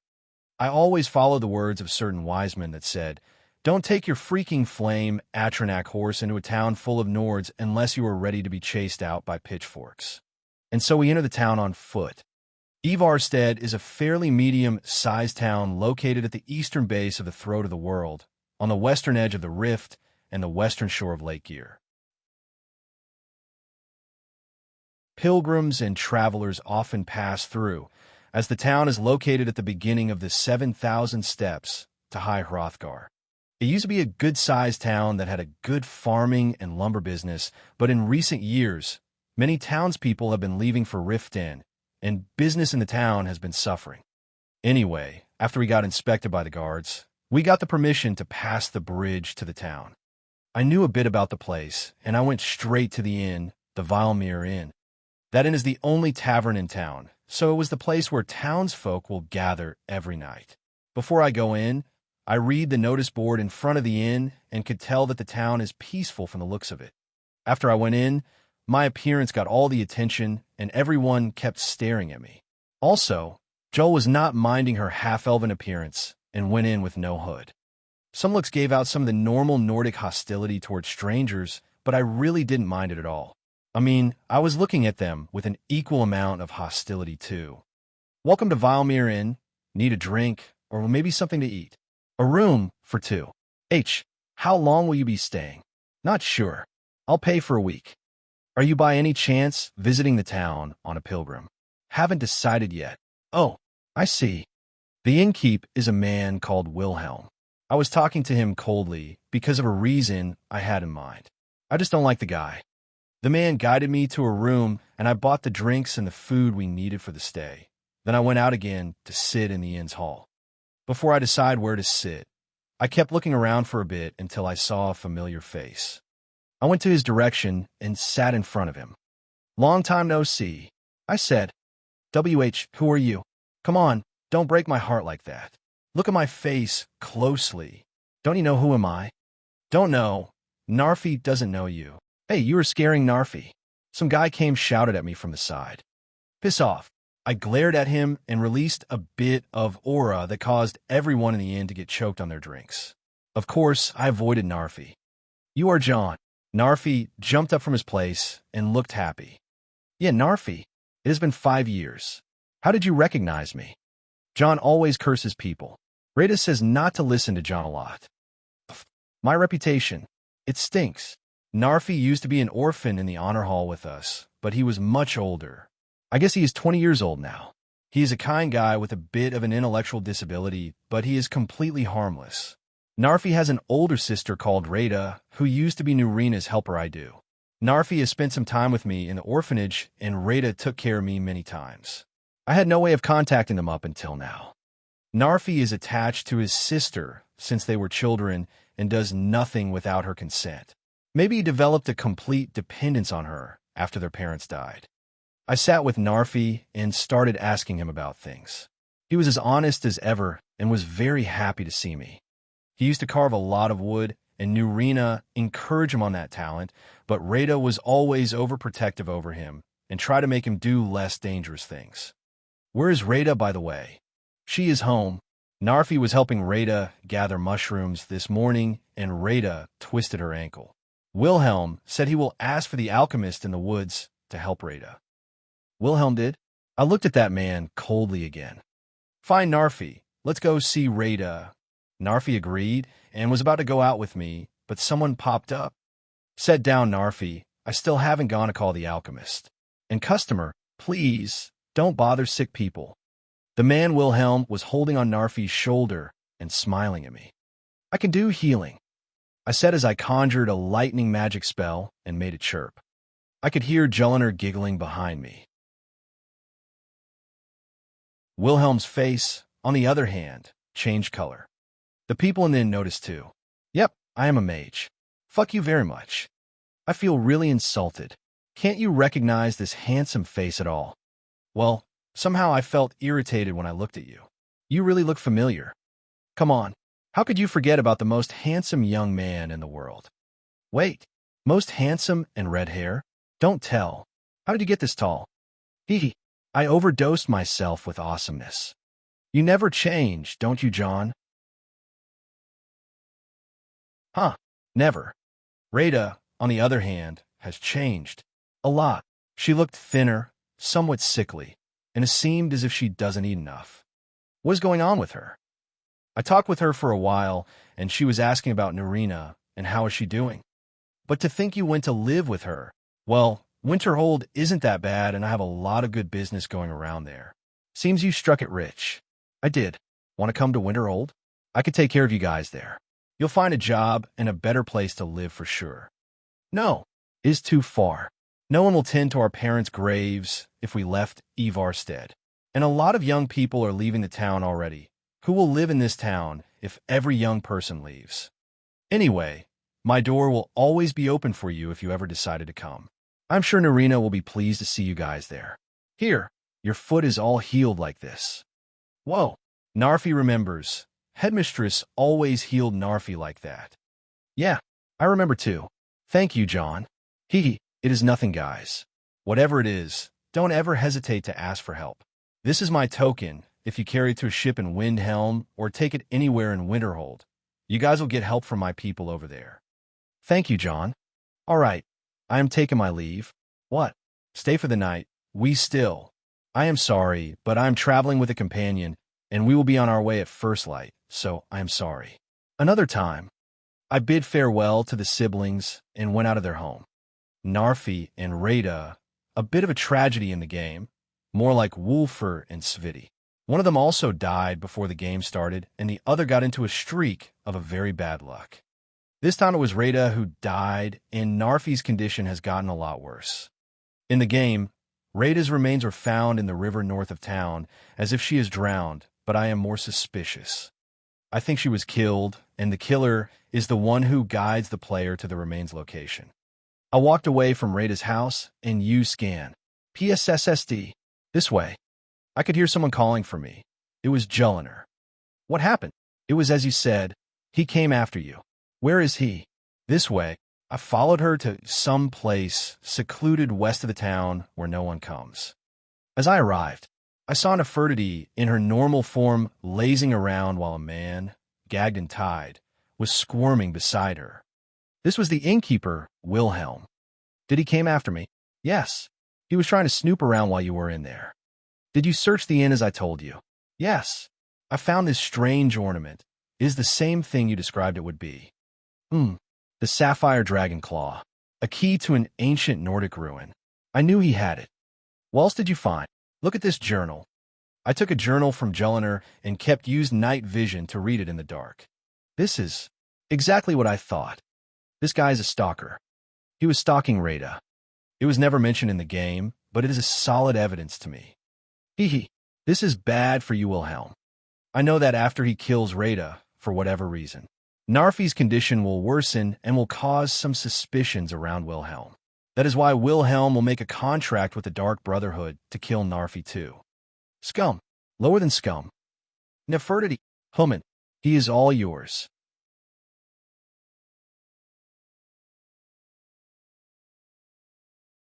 Chapter 101. 7,000. 1, 2, 3, 4, 5, 6, 7. Will you keep counting all of them? Yes. Won't you get bored? No. If you lost count, we're not going back. Why? Seriously now, we need to hurry. But if their number is incorrect, it means we got cheated. I don't care. Nefertiti doesn't care. We just need to get going before the guards notice that the man is missing. Don't worry about that. The body got taken by the waterfall, and we have a solid alibi. If they found the corpse, they will think that the man was washing in the river and got attacked by a bear. That's why you told me to steal some of his clothes and towels, and also told Nefertiti to finish him with her claws. You seem to be learning, but why all the trouble? Well, I don't want to cause trouble for Narfi and Rada. Sometimes I'm not sure if you're a good person or a bad person. Are you insulting me? Of course, I'm a psychopathic person with a tendency to be a hypocrite. I bow to your lowliness, O evil one. Praise me more. 130. Oh, look, an etched tablet. What is an etched tablet? Oh, you will love this one. On the path we are walking, there are 10 etched tablets. Each one of them tells a part of the story of the Dragon War that happened in the Merethic era. There is a secret about these etched tablets that few people know. What is it? These tablets were built in the glory of the goddess Kine, goddess of the storm, widow of shore, and mother of all men. She is also the one who taught men how to use the Thursday to fight off the dragons. Kine later became the goddess we know today as Kinnereth, goddess of the sky. But this place we are walking in can be considered her holy ground. Therefore, if you read the tablets, you will get a blessing from Kine called Voice of the Sky. It allows your Thursday to be stronger, the weather to be less harsh on you, and the wild beast will not harm as long as it doesn't get harmed. This is one of the trails my teacher gave me. To read all the tablets. Yes. Who is that teacher of yours, by the way? An old hunter who used to be a friend to Nurina, but he now lives alone in the woods. After I manage to finish this trail, I will return to him one day to take the true trail of Kine. Good luck. What does this table say, by the way? I can't read it. Oh, wait a bit. My ancient Nordic is a bit rusty. It says, Emblemi. Before the birth of men, the dragons ruled all Mundus. Their word was the voice, and they spoke only for true needs, for the voice could blot out the sky and flood the land. That. MHM. Interesting, let's keep going. We went going the road we are taking, and I kept counting. 403. Another tablet. Emblem 2. Men were born and spread over the face of Mundus. The dragons presided over the crawling masses. Men were weak then and had no voice. Sounds sad. Yeah, lucky me. Didn't get to reincarnate there. Fine, let's keep moving. We kept moving while reading the tablets. The more we go forward, the colder it got. Of course, we are climbing a mountain, so we'll get so damn cold at some point. Another one. Emblem 3. The fledgling spirits of men were strong in old times, unafraid to war with dragons and their voices, but the dragons only shouted them down and broke their hearts. Told you dragons are scary. Nefertiti shall protect me and fluff them down. Yes, human, meow is strong. Emblem 4. Kind called on Parthernax, who pitted man. Together they taught men to use the voice.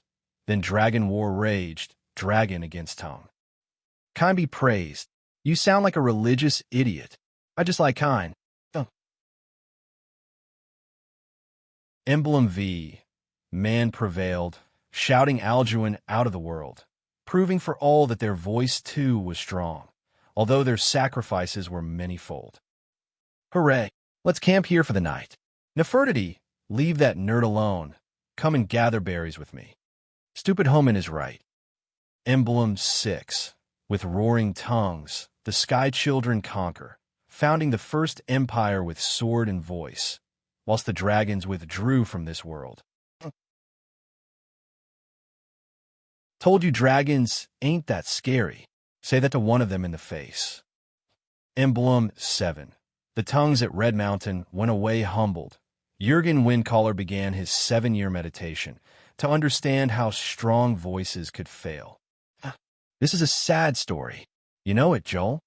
No. Okay, history lesson. Jürgen Windcaller was a Nord chieftain and hero from the First Era who was believed to be the mightiest of all the tongues, voice masters. He was the founder of the Greybeards. During the War of Succession, in the middle of the Battle of Red Mountain, Jürgen Windcaller helped his fellow Nords in a war against the Dwemer and the Chimer. During the battle, the Dwemer and the Chimer completely annihilated the Nordic armies, forcing them out of Morrowind and back to Skyrim. After the aforementioned disastrous battle, where his army was annihilated, he spent 7 years pondering the meaning of his defeat. He finally came to the conclusion that the gods had punished the Nords for their arrogant and blasphemous misuse of the Thursdayum. Following this revelation, Jürgen developed a pacifist creed called the Way of the Voice that preached the Thursdayum should only be used for the worship and glory of the gods rather than martial exploits. After he converted to pacifism, he became known as Jürgen the Calm. What happened next? Let's just kill that damn troll first. Emblem 8. Jürgen Windcaller chose silence and returned. The 17 disputants could not shout him down. Jürgen the Calm built his home on the throne of the world. Continuing the history lesson, Jürgen's philosophy prevailed, largely due to his unshakable mastery of the voice. His victory was sealed in a legendary confrontation, where the Calm is said to have swallowed the shouts of 17 tongues of the militant school for 3 days until his opponents all lay exhausted. These tongues later became his disciples. It was after this confrontation he founded the Greybeards, a monastic order dedicated to mastering the way of the voice. He also built High Hrothgar Temple, located near the peak of Throat of the World, which served as the monastery where the Greybeards meditated and perfected their voice. Sounds like a man of quality, unlike someone. Everyone is a scoundrel at some point. Emblem 9. For years all silent, the Greybeards spoke one name. Tiber Septim, stripling then, was summoned to Hrothgar. They blessed and named him Dovahkiin. Tiber Septim, when he was known as Hjalti Earlybeard, was summoned to the throat of the world by the Greybeards after his victory over the Reachmen at Old Roldan. By that time, he was still called General Talos of Atmara. Look at the passion in your eyes. You said you hated history. This is not just history. This is a dream. I know a few million people who would load their game with more than 500 mods to get to do what I do. I don't understand what you meant, but this place is beautiful. Yeah, the world is so damn tiny from here. How much left? Not much. Emblem X. The voice is worship. Follow the inner path. Speak only in true need. How much did you count? 7,000 steps. So it's true. Don't mind that now. Look at that. How they build that up here? Asked Todd Howard. Who is he? God, I guess. So what now? I don't think the Graybeards have noticed us yet. I would be scared if they did. Don't get cocky. These people are not some elderly monks living up on a mountain for nothing. What do you mean? These guys are pacifists and all, but they're monsters beyond my understanding. Come on. To tell you the truth, I don't dare to even compare Nurina to them. Are you serious? Just don't do anything funny for the time being. How are we going to sneak past them? You said they won't allow us to pass. Yeah, they are overprotective when it gets to that thing in particular. But there's a weak point all the overwhelmingly strong people have. They always overlook the weak. Yes, the mammoth would never mind the ant. That's why I developed this Thursday. Are you finally using it? Yes, I will. Hee hee. It has been a month since I used this damn shout. I hate it so much. Here, let's tie ourselves together. We can't lose each other after that Thursday.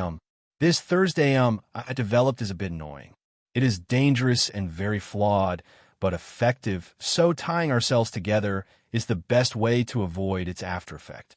This Thursday is not a shout like most shouts. It's a whisper like Oro Whisper Thursday. I called it the disregard whisper. Its words meant disregard, ignore, forget. A Thursday that would make its user disregarded, ignored and forgotten during the effect time of the shout. The words are, Von Nibber Duzra.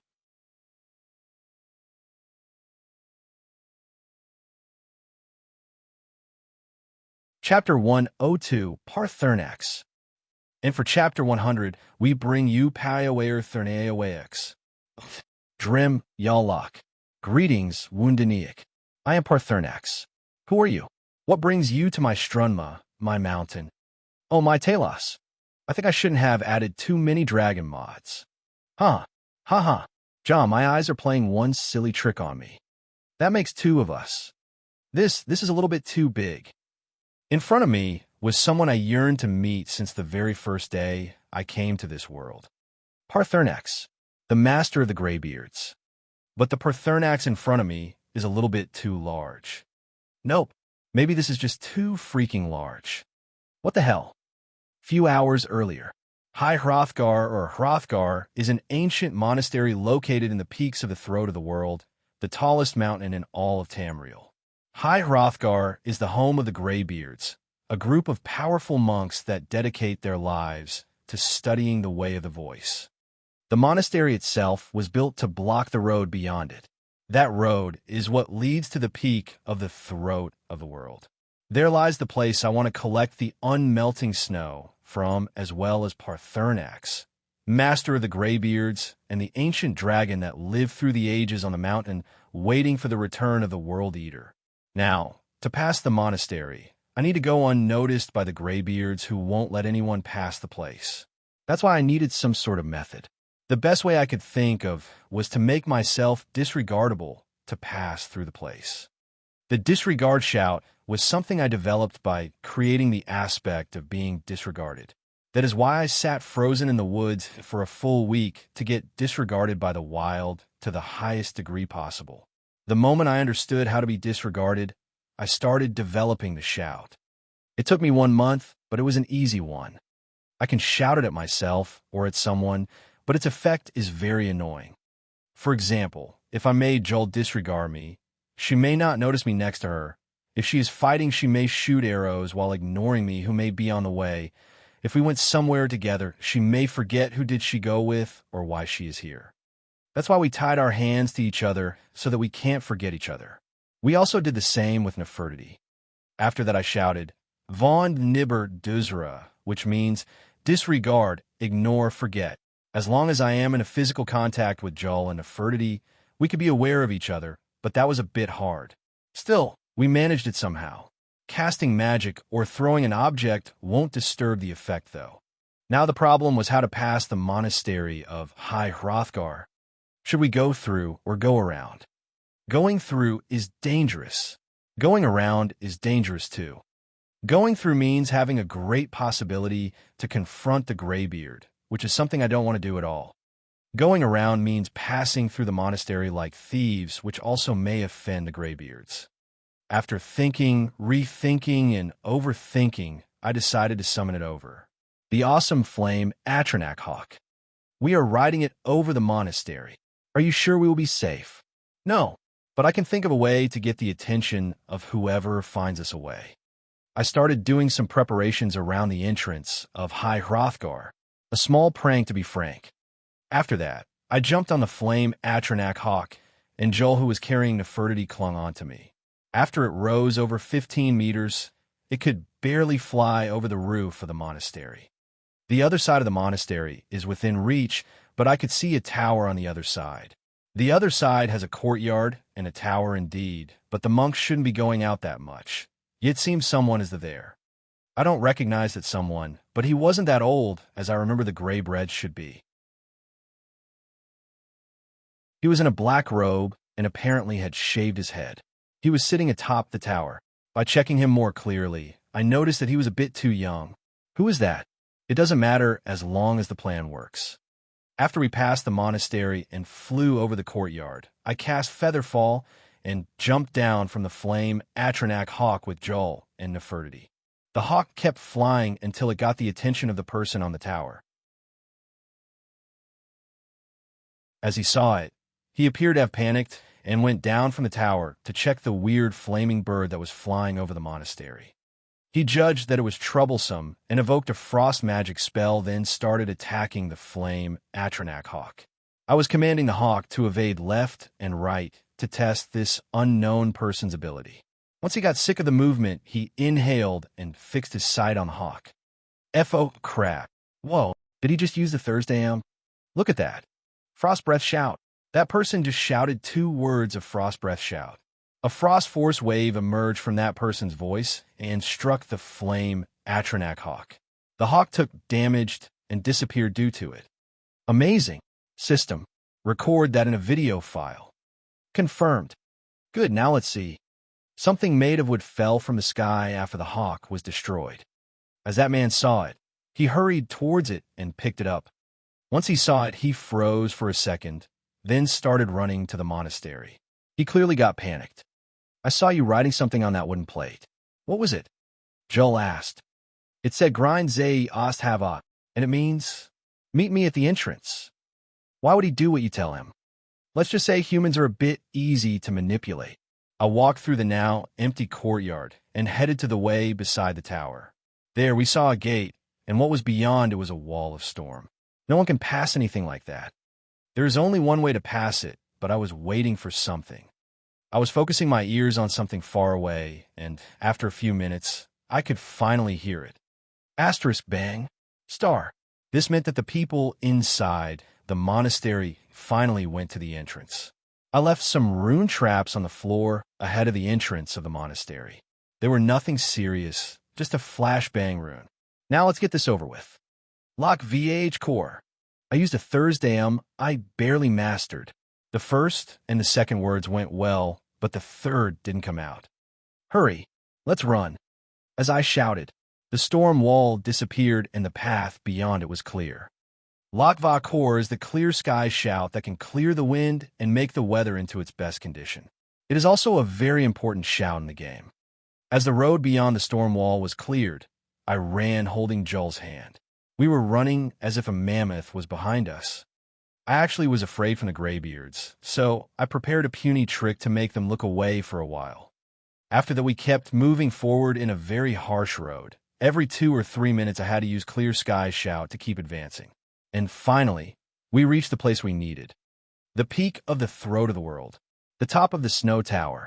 The highest spot of Earth known to in the whole continent of Tamriel. And I think I can feel him gazing at us. Here he is. I can see him. He spread his wings with vigor and soared in the sky. Then, and with some graceful movement that didn't suit that size of his, he landed in front of us. John, something is coming. Be careful. Boomshake. Drem Yalak. Greetings, Wundaniak. I am Parthernax. Who are you? What brings you to my Strunma? My mountain? Oh, my Talos. I think I shouldn't have added too many dragon mods. What appeared to me in front of me was a dragon. But even with immortality the dragons shout have, this dragon showed clear signs of great age, including tattered skin on his wings and tail, broken and chipped horns and chin spikes, dulled color in his skin and eyes, and several teeth missing. Ha! Ha ha! John, my eyes are playing one silly trick on me. That makes two of us. Excuse me for a second, I said as I regained some composure.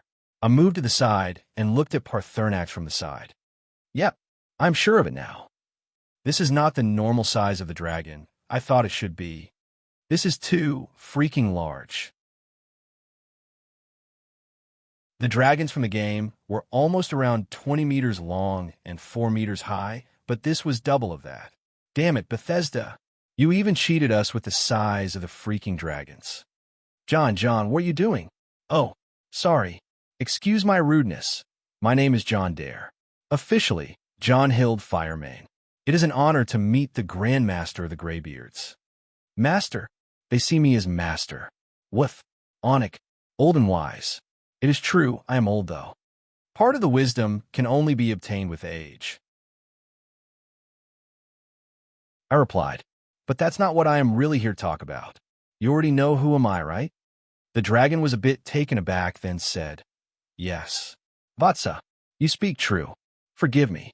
It has been long since I held Tinvok conversation with a stranger. I gave in to the temptation to prolong our speech. I don't mind at all.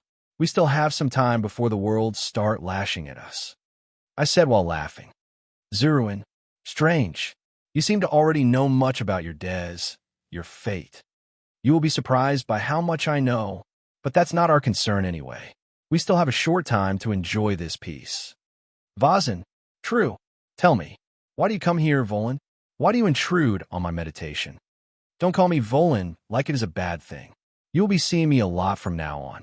Also, I came here to take some of the unmelting snow to fix that thing, and will be leaving as well. I hope you don't mind.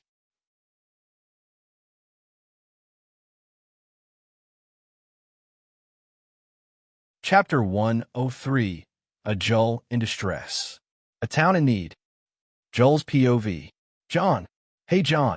Why is not he replying? He told me he would bring me to see the master of the Greybeards. He never said anything about a dragon. A real dragon. A living real dragon. A dragon. Real. I mean, John always told me there will be dragons and they will appear in the world. I believe what John says even if it was lies. I know that he is the only family I have, and I have to put my faith in him. Do I not believe him? I mean, I know I believe him. But with a dragon, I feel like my faith is being tested. He knows many things. He is always amazing and shining. He even knows where to find a dragon. That is just too much. He is not even nervous. He is so natural in front of the dragon and is talking to him. He was not even afraid at all and checked the dragon's body. What's going on? When I look at the dragon, I feel so insignificant. The aura, the magic, the power. I feel like I can't even be worth considering in front of such a being. Even Nefertiti is frozen. No one is moving in front of that majestic being. Yet John, is he laughing with the dragon? I can see that face that he has. He seemed that he was longing for this meeting. His happiness is barely contained within him. Can John be this comfortable towards dragons? Are dragons that easygoing? I read in John's books that dragons are beings created for domination. How can John be standing face to face in front of one with this happiness on his face? He doesn't seem to be pressured by the dragons at all.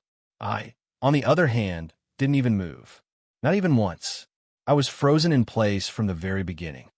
I look at John, and all I can see is his big and broad back. He was standing there, tall and strong. Nothing I would be able to catch up to. I looked at myself and felt weak. Can I even stand behind him? Can I support him and be his strength? Can I be of any use? Why is he so close to me, yet so far, far away? I thought I grew stronger. I thought I became equal to him. I thought he can be mine, no one else gets to share him with me. I was an idiot. This world can't even stop him when he wants something. Can I endure his fate? Can I follow him on his path? Can my insignificance be of even useful to move a straw away from hindering him? What am I thinking? Should I just turn and leave? He won't stop me if I wanted to quit here. I feel it. I can't move forward from this point. I can't even muster my voice to call for him. But when I tried to step back just now, my body obeyed me. I get it. I get it now. Beyond this point is a step that only gods can walk. No way. Is this how my life is supposed to be? Is it like this? For all those who I love dearly to move forward and I get stuck.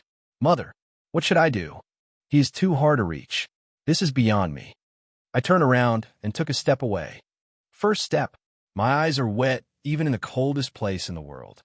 Second step. I can already feel that my tears are everywhere on my face. Third step. It became easier to cry, easier to walk away. I give you. Wait, you idiot. Huh. Someone called. Who is that? Where am I? Don't go. Who is it? Why is it so dark in here? I was standing there just now with John and the dragon. I don't know this place. Why is it dark? Where am I? My mind spoke itself. You don't know. A voice replied. You don't know, yet you're the one who made this place. You? Who? It can't be. So you realize, what have you done? No. Impossible? You just let your friends down and drive away the people who care for you. You shouldn't be here. Yes, we shouldn't. Yet here we are. Tell me, was it fun, killing me? Was it fun leaving me to die? Was it fun letting everyone down? And now you're leaving him? You just don't change, don't you? No, Mother, you don't understand. We understand. We understand very well. You just make friends when it suits you, then move on when it is hard. When they need you. Go away. I didn't want you to die, Stabrius. Then why do you follow the one who killed me? Stop. I don't want to talk with anyone. Huff, huff. I shouted, and they all went away. Mother, I am sorry. Stabrius too. I know we went after John together, but your death was not something I would forgive. John only protected himself from us. I feel guilty to run away. I can't forgive myself, friend. I feel so guilty. Sob, sob. Who is that? Someone is crying. I looked around. The place was still black, but I could feel someone around. I walked to the voice. Hey, kiddo, do you know where is this? I found a small girl crying while sitting on the ground. You want to go? Like everyone else. But sob, but I won't go. You weak. Sob, coward. The girl was crying and felt a bit broken. It made me feel overwhelmingly sad. I remembered. You were the one who called for me. You said, wait, you idiot. The girl's weeping stopped and looked at me. I saw her face and my body all tensed up. She is. The bloody scar on her left eye, the light gray skin, the black hair, the tattered dress. She is. Me. Yes. You are an idiot. You left everyone. You are a coward. An idiot. Unfaithful. Untrustworthy. Boo. What about all we have been through? All the suffering? All the songs? All the pain? All the fight? To what end? So you can bury your head in the dirt and turn away? You forgot what it all means. It all led us there, on that mountain, and you became like a rat. He took us and cared for us, yet that's how you treat him. This is our place. Wake up. No. Well, I didn't want to go. I was afraid. You know you can't measure up to him. You know there is no way you can become his, and he becomes yours alone. So you just became afraid. Like the coward you are. No. Yes. I'm afraid. Because you're an idiot. No, I'm not an idiot. I love him. Like nothing I ever loved before, I love him. I worship him. He is my everything. I can't stand beside him, and I can't be his strength if I'm an idiot. I was never an idiot, and I will never be. You are not powerful enough. You can't. And what's with that, huh? What's with it, tell me. I'm afraid, yes. His path is too hard to follow, yes. He is not afraid of going any length ahead, yes. But I'm not a coward. You think your false bravery will fool me. I am you. I know who the fuck you are, and I said I'm so fucking afraid, damn it. But I am not a coward. I am me. I will kill in the name of fun and the one I love, so go away. I will be afraid and move ahead. What's with it? Go away. Wah. Huff. Huff. That is right. Whatever it is, I'm not a coward. What is going on? Too much light. What is happening there?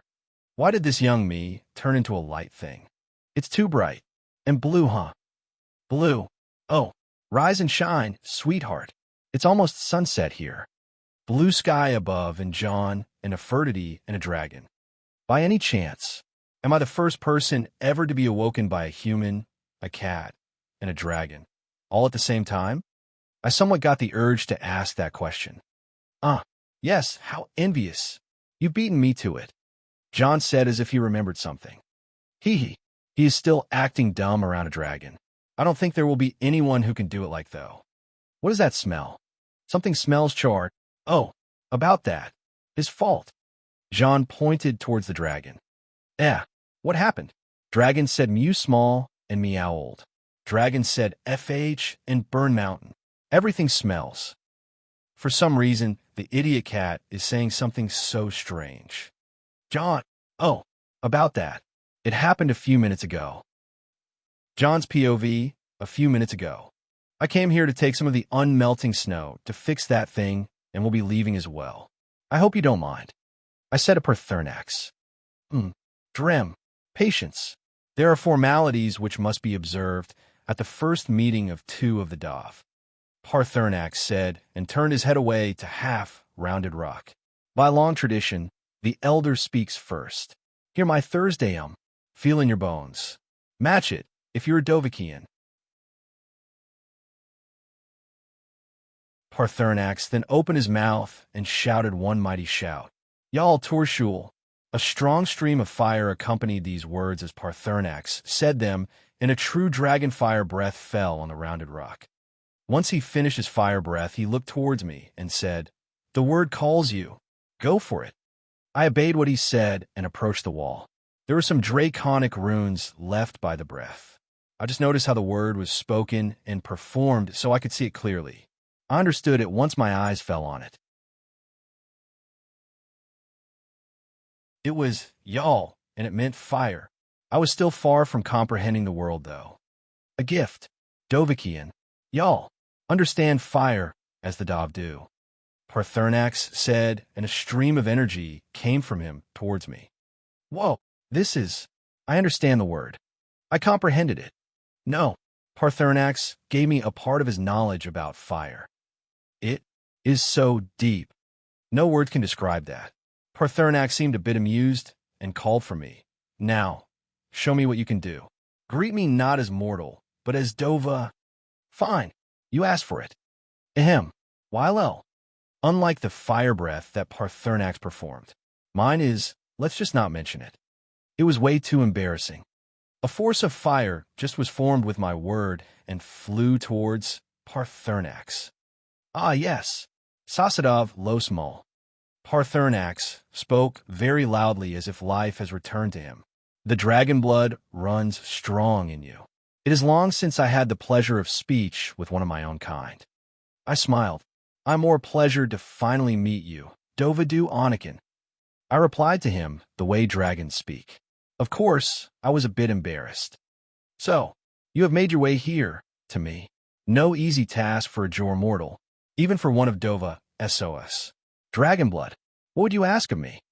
I came here seeking the Vosela's OD, the unmelting snow. I intend to fix this white file. Ni from Malmendok. I felt it familiar to the place, as this is the most sacred mountain in Skyrim. Zokrevikstroma, the great mountain of the world. You can take what you came for, but you can't dally here. By the time you take the way down, your friend will face a grave danger. You need to return to Jebel de Vaklam. A friend? In danger? And a he. Jebel de Vaklam should mean the castle above water. Winterhold? Wolfer? Vodovakian, Nilos and I do gut wahai. It is not too late. Kogon, thanks, Parthurnax. Joel.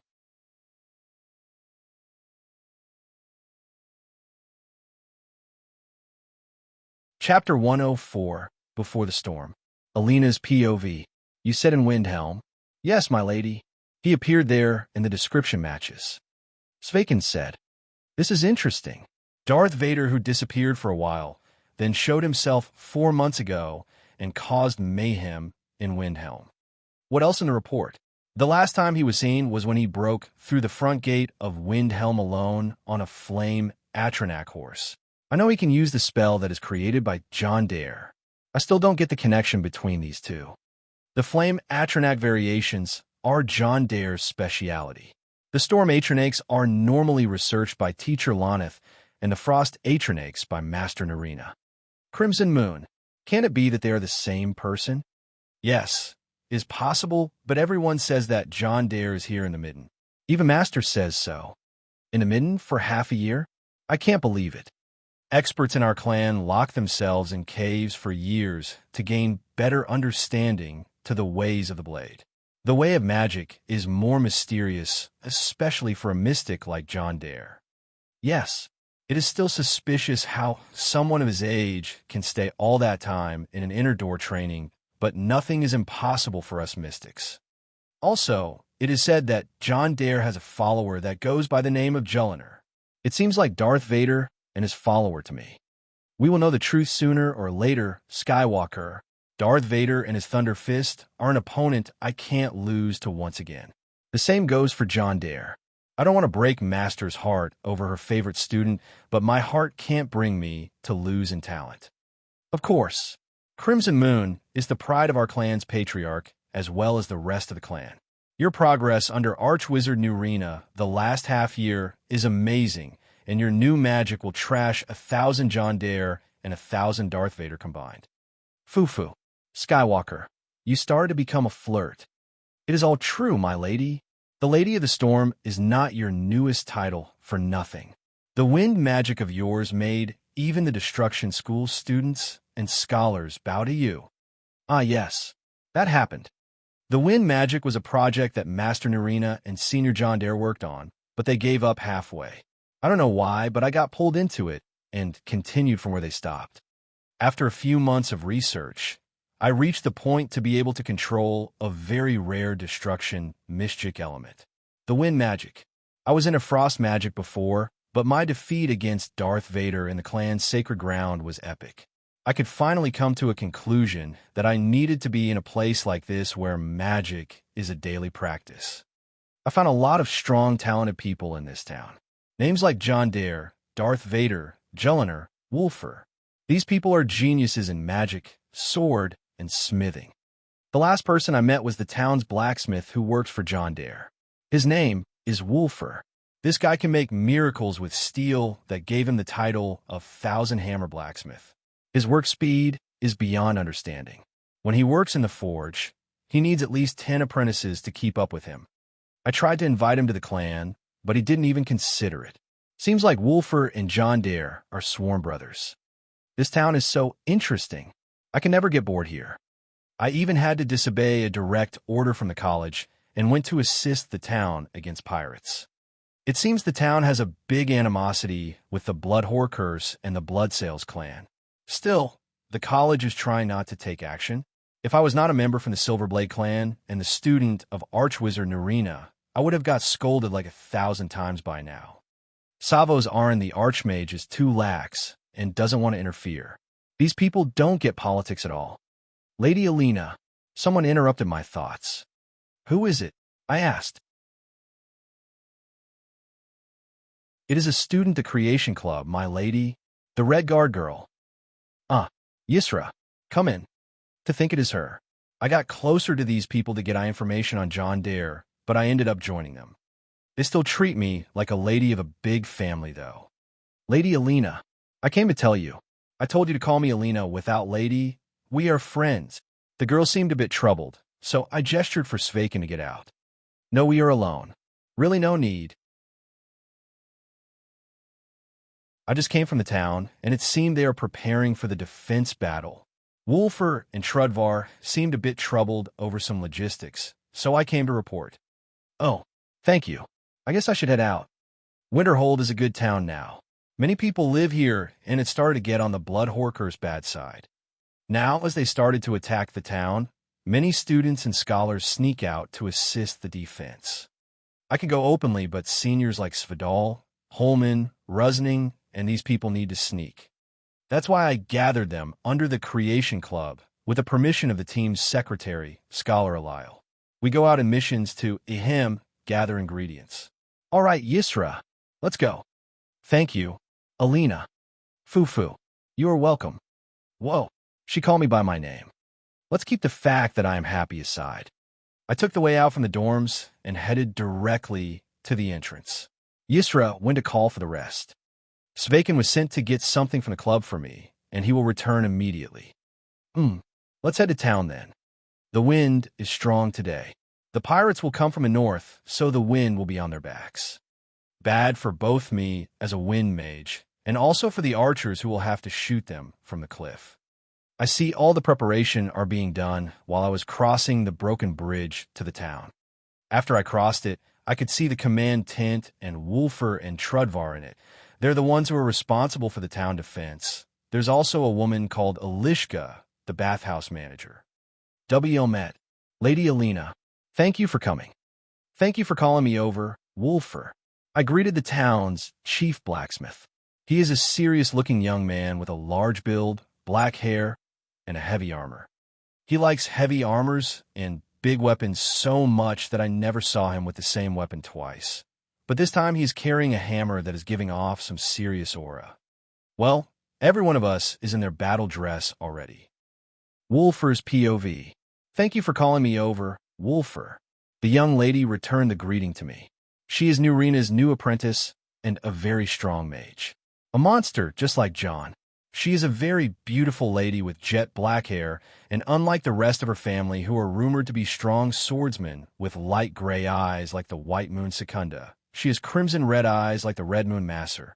A fast reminder, planet Nern has 2 moons. The white smaller one is called Secunda or Joan. The red bigger one is Caller Masser or Jode. She is dressed in a crimson dress that matches her eyes and exposes some skin. She also held a black staff that was forged by me and enchanted by Nurena herself as a congratulation present for her success in recreating the wind magic. So what is the situation? She asked. The pirates will be coming from the north. They will face some trouble with the ice that got formed in the sea, but that also goes for us. We can't sail to Alexandria. A problem. We are forced to watch the enemy come to us. I don't think we can sail to begin with. Ongium took some men and rowed to Windhelm. He is the best captain we can rely on. I said, true, but we need you guys to defend the town from above the slope. The bathhouse needs to be defended at all costs. Alishka said, I don't understand why we should defend that place. It seems like Alina is not seeing the full picture. Apart from the economical value of the place, we can't spare a lot of money to fix every inch in town after the fight, and the place is currently the healing center for the battle. The bathhouse girls are well trained at both simple healing magic and first aid. Trudvar had to explain. That's why I suggested that you shouldn't go down the slope. We need to force them not to go forward from here. I said, this may seem like the best course of action, but once they land and try to climb the slope, their shield bearers will be hard to deal with. Trudvar said, the opinions are split. We both look at Alina. I think you both are right. We can't allow them to land, and if they landed, it will be troublesome. That is why we need to stop them from the slope. I will station myself in the middle of the slope so I can retreat much faster and protect the batho, the healing center. The mages will be with me, and we will be able to rain them with magic from our high ground. Good plan. I agree. I also agree. Trudvar liked it too. The healing unit agrees. Alishka also agreed. How many men we have? Alina looked at the map on the table and asked. 300 as the main force. Our men are around 200 well-equipped men. The Jarl lent us 100 guard. I am leading the main force. Trudvar said, I have a unit of 20 strongmen who work with me. I said, 13 healers. The rest 40 are trained in first aid. Alishka said, and I can invite 30 mages. Svekin will join you, Wolfer. He is bringing the items you asked me to enchant as we speak. Alina said, this is good. This will provide a good surprise attack. When will Ongium arrive? Alina asked. If we are lucky, then he should be here with a new gunship anytime soon. Trudvar answered, you sure this gun thing will work? Alina asked. It will. A voice came from outside the tent. This was Marin and the core members of the Creation Club. We finished the magic cannons John designed. They will be ready to be installed on the ship once it arrives. Marin said. Marin is a giant Khajiit as tall as me. He is one of the few people who see the charm of John's designs. Alina doesn't seem to hold much hope in a staff cannon that can fire fireball spells on an extremely low cost and a high speed. It sure consumes a lot of soul gems, but John said he is after a new idea to power up the magic machines without soul gems. He called it the technomancy. It was a very old idea from the orphanage, but I saw that he gave it to the Creation Club to research it in secret. Alina revised the plan and made a plan B, C, D. She indeed is a talented girl. Speaking of girls, Jorna sent me a letter with a Firemane ship last week. It seems that the John's master is coming to pick us up. I don't understand why they are so interested in John as he already has another teacher in the Rift, that cranky old man, but it is all good to me. I get to see Jorna once again. You can smile, huh? For some reason, everyone in the command tent noticed me. Ahem, I don't think we can waste time now. I diverted the topic. All right, everyone, you know the plan. Alina said, and everyone left the command tent except me and Alina. When will your friend come? She asked. Soon. He created a big mess for us to deal with here. He revived a town. I refuted. That he did, annoyingly creating amazing things and leaves other to deal with the mess. Same old John to me. You'll get used to it. Still, you should consider coming to the clan with me. Your talents are wasted here. No, thanks. Should I seduce you? I doubt that you even know how to do it. My win again. My lady, I came. A voice came from the outside. Svekin, you brought it? Here. Svekin is Alina's guard. He is from the same clan as her. Even though they are Nords, they all have the same strange, narrow, gray, colored eyes. That clan, for some reason, has a very strange dress code for their guards. The pants are baggy until a bit under the knee, then, with a high tight boots. For the top, they use tight, sleeveless shirts and hide their faces all the time. Apart from the weird way they dress, they tend to use the Akaviri weapons. I guess it is part of their heritage. Back to the topic, Svekin brought some chest with him. After he presented it to me, I opened it immediately. Inside, there are 20 pairs of boots and 20 silver rings. They are all here. 20 water-walking boots and 20 water-breathing rings. I guess your men know how to use with these items. Alina said, Yes, thank you very much. Look, the rings are not a problem if you lose them, but the boots were too hard to make. She said with a pale face. I guess it was hard. Still, the only one who will cough blood if he knows how many soul gems you used will be John. Alina's face turned into a smiling one and laughed. I'm sure my senior is a kind person who will forgive me. She said that and went out. Sigh. She doesn't know. She doesn't know how scary Katatosker can be when he loses too much money. Can we just end this fight fast? I want to go to bed and have a good sleep. Asterisk Boo. Star. Ring, ring, ring, ring, ring, ring. The alarms and the horn. They are here. Ismir. Kine. Guide us. I head out of the tent, carrying my Skyforge hammer that Nirina enchanted with the lightning blast effect that John loves so much. My armor is not as heavy as always, but I still can't go without my shield. The sea ahead of me and a ship is heading our way. It is a big one. I was just going to go ahead, but I looked to the south. John should be coming from that direction. One last prayer. Sure, bring him soon.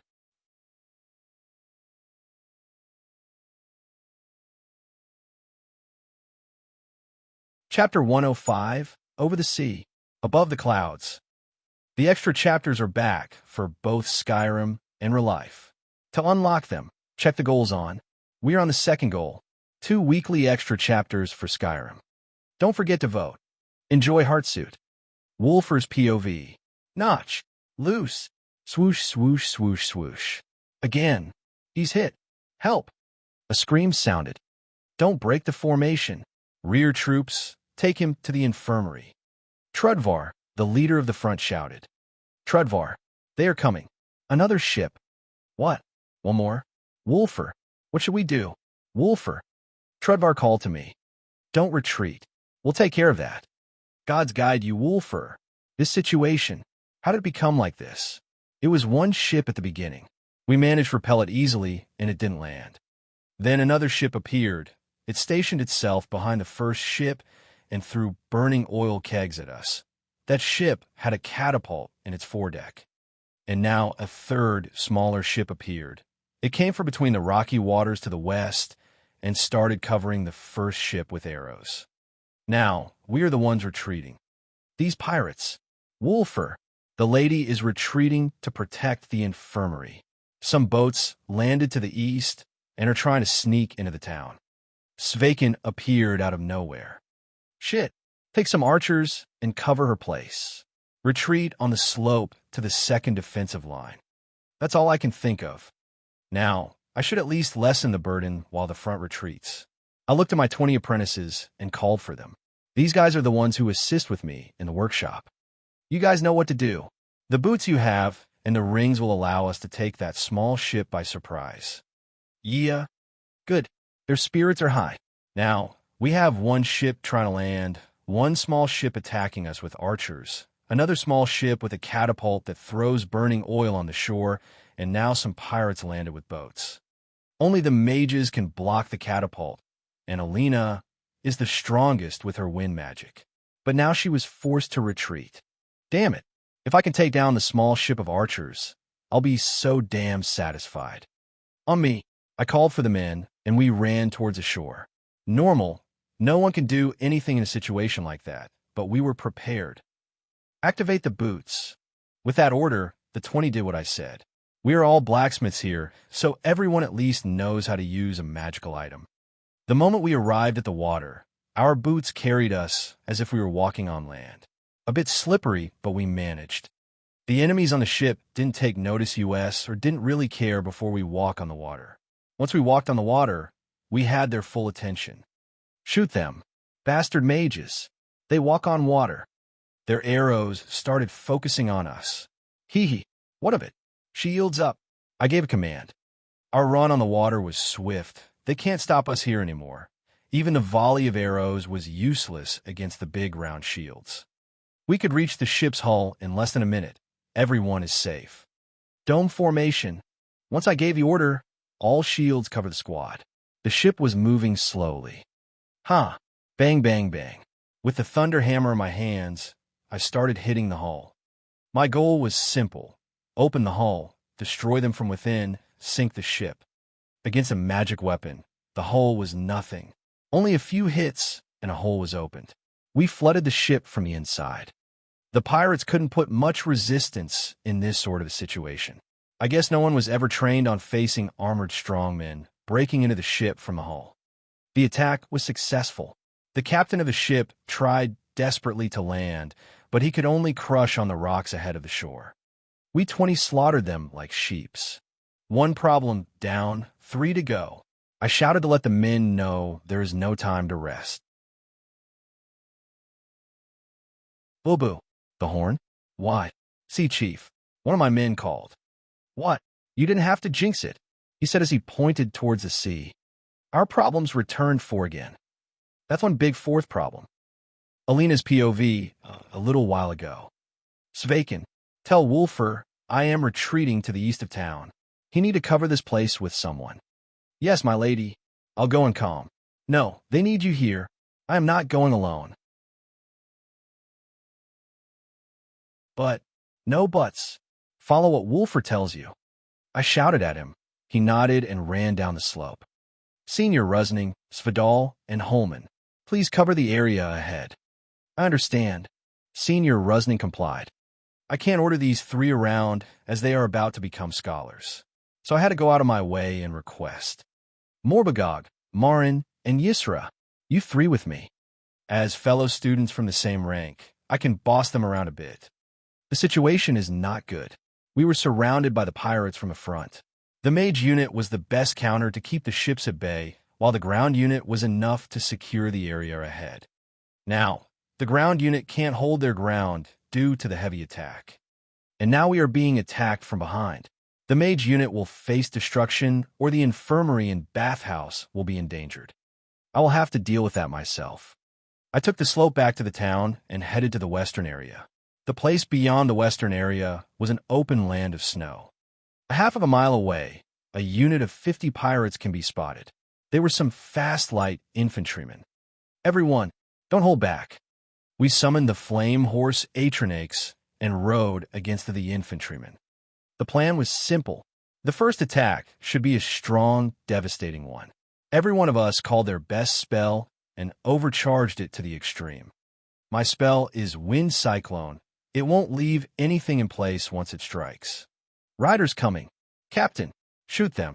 The pirates didn't see this coming. Now, everything. We shot our spells at them. Careful. Run. Disperse around. Don't group in one place. The pirates reacted swiftly, but still took a fair damage. I was planning to flatten the ground with them in one go, but it seems that their commander is strong. Lady Alina, don't stand. Run around them.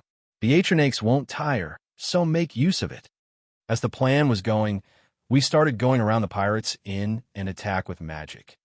God, Morbagog, it was not planned for, as the commander of the pirates was fully armored and could withstand magic. More than that, he was abnormally fast. Morbagog fell from the flame Atronach horse and barely retreated with his life. I kept him busy from afar by magic. The man got annoyed and looked at me with all the hate in the world. Suddenly, my skin got erected, and I felt an awful wave of goosebumps all over my body. Aura Master? Here? This is not good. Aura Masters in the ranks of the Blood Horkers pirates only meant one thing. Boo-boo.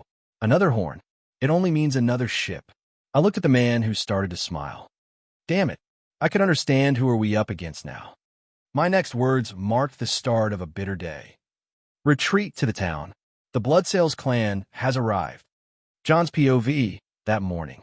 Vonik, farewell. Parthernax. We'll drop by invited next time. Botariak Dovakian.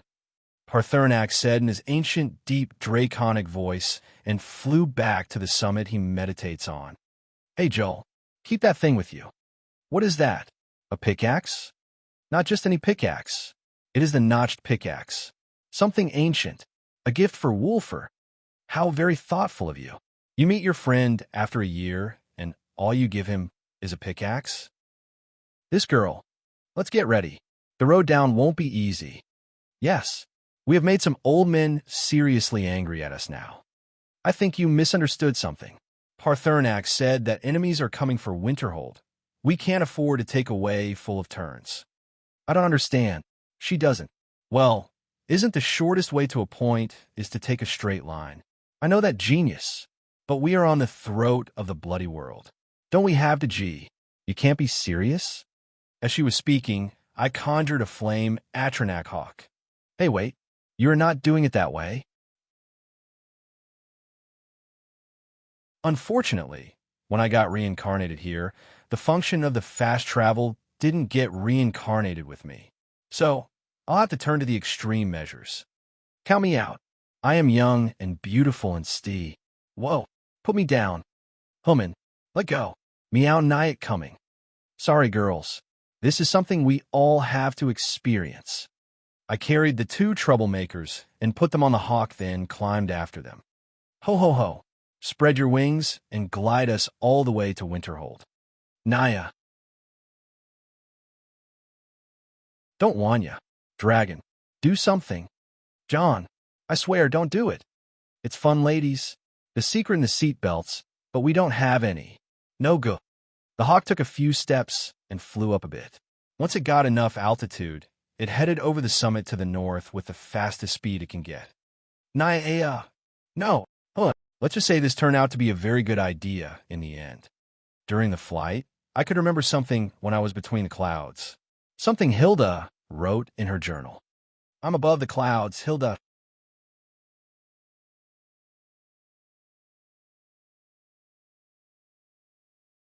Chapter 106, Ride of the Valkyries 1. Steers POV. The Bloodsails Capsy. Whoever challenge our clan. Kill. Whoever stands on our way. Kill. Whoever dare to resist the blood on the sails. Kill, kill, kill, kill, kill, kill. They think they can snatch the meat from the mouth of the beast. They deserve 1,000 death. Yeah, kill the men, throw the children in the sea, and take the women. Ha ha, yeah ha ha. Whoever bring the head of John Dare will have his woman. Ha ha, I'll bring it, Captain. We will sweep through them, Captain. Kill them all. Good. These barbarians. It will turn ugly for the poor town. Originally, this was a territory of the clan until some fellow by the name of John Dare turned the puppet of a Jarl against us and started to build his own power. I'll admit it. He fooled us, and I admire his ways, but he is an idiot in the end. He could be swift, smart, and dare all the way he wants, but he can't just try to block the tide with brute force. The Bloodsails clan may respond a little bit too late, but a response will come. We sent one of our men after him in Dawnstar, and he refused to die quietly. He offended our clan greatly by doing so. We wrote his name on the sails with blood. Those who got their names written are dead people. Well, not entirely dead people. Some of them managed to live anyway. I looked at the sails and could read some names that are impossible to touch, yet our bride never allowed us to remove them. On the top are the Bloody Hilda and the King of Ashes. If I remember, our clan cooperated with some other clans to kill the son of these two. I think I was just a kid by the time it happened. Seriously, the clan is just a bother. They don't stop making enemies with everything in the world. Now, we are in an open fight with a kid from the College of Winterhold just because he stole territory from us. And my father told me to stop being lax and go as the head of the campaign. What is he trying to do? It is only the first day, and I'm pulling them left and right. Some talents could be seen in their ranks, though. A red witch and some brutes that can walk on water. They costed me a ship already. It doesn't matter to me. Once the sneaking team attacks them from behind, they're all done for. I don't know why the mages decided to move against us this time.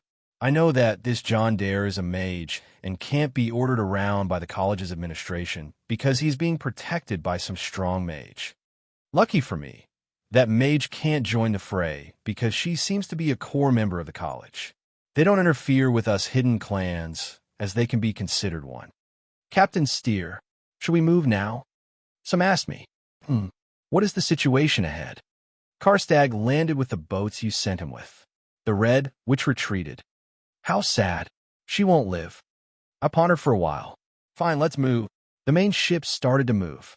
With its appearance alone, the enemy will fall into disorder. Bull. It was as I said. They sounded the horn, and all retreated, then fortified themselves on the slope. Just as I thought. It is the best course of action anyway. If they can't stop us from landing, they should stop us from climbing. They have the higher grounds after all. Well, that would be true if only I haven't sent Karstag to attack them from behind.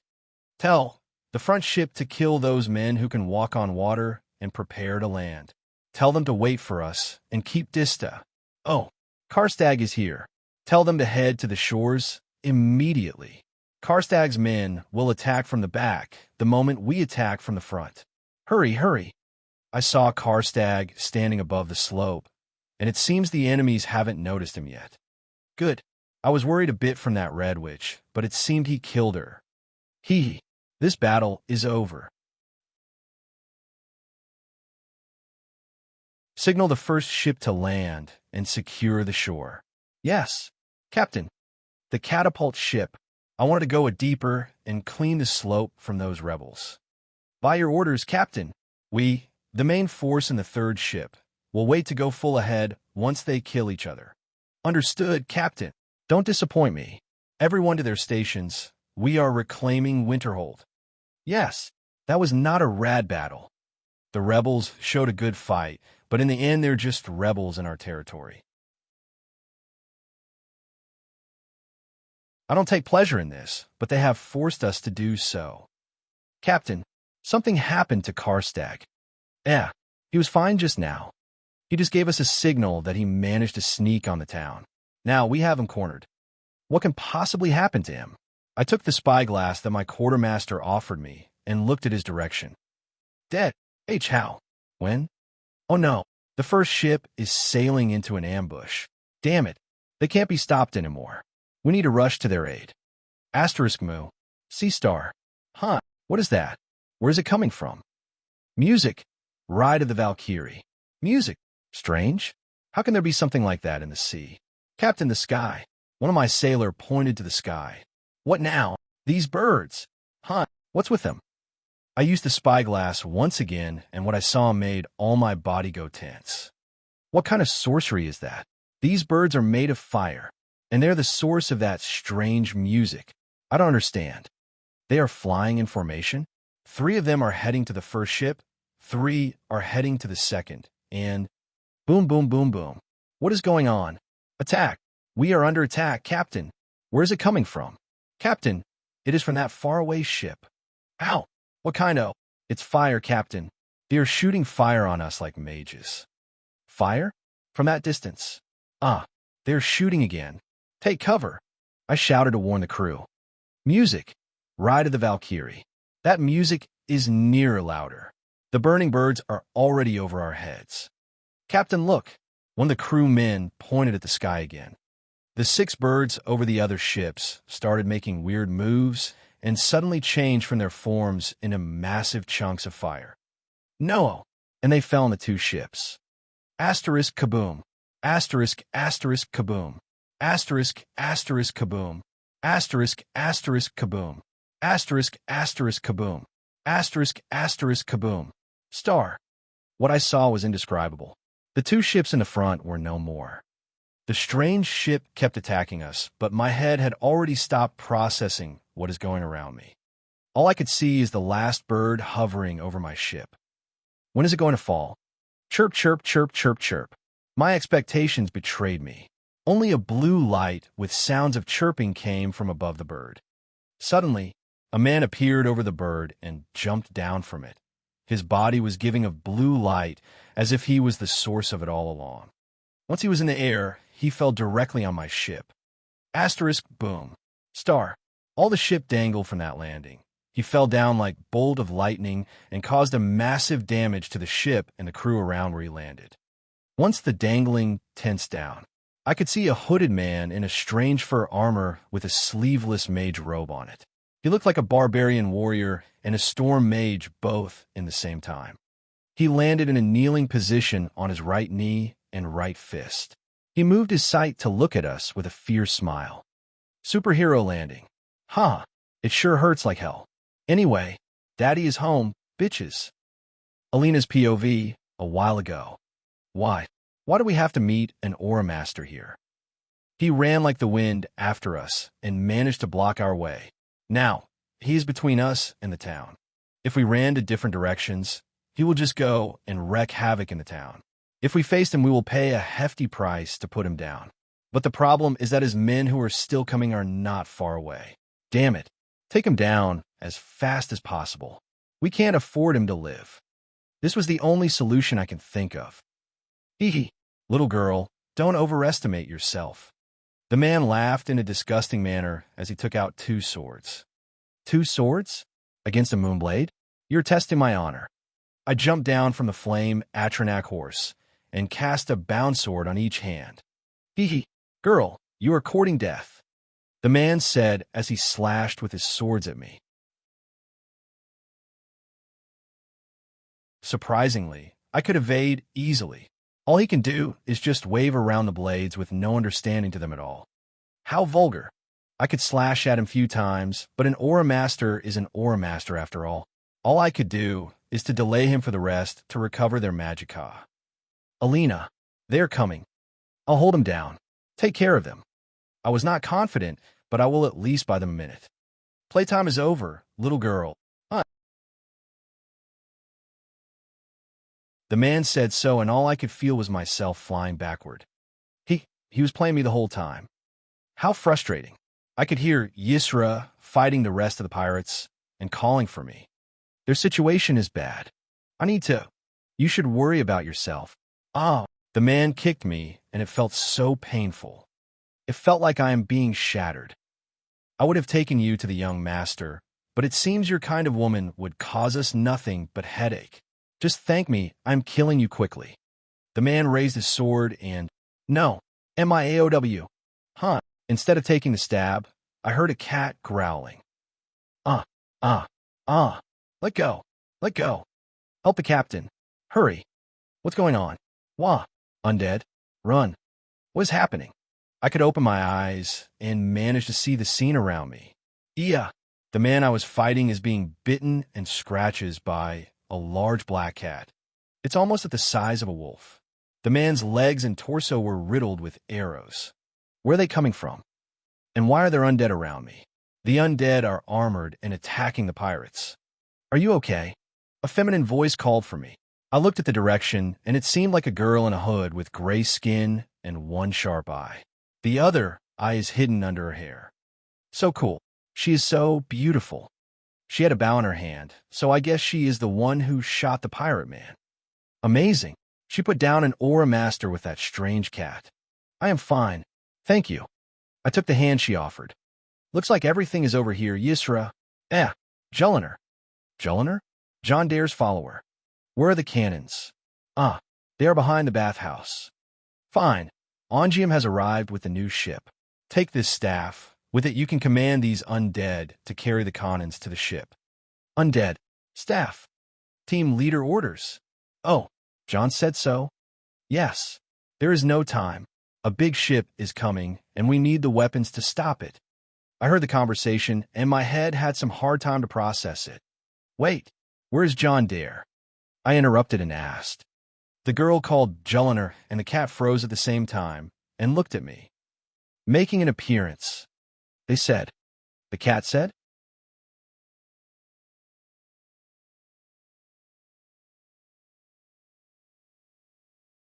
Chapter 107, Ride of the Valkyries 2, Skyrim Weekly Extra, 1/2.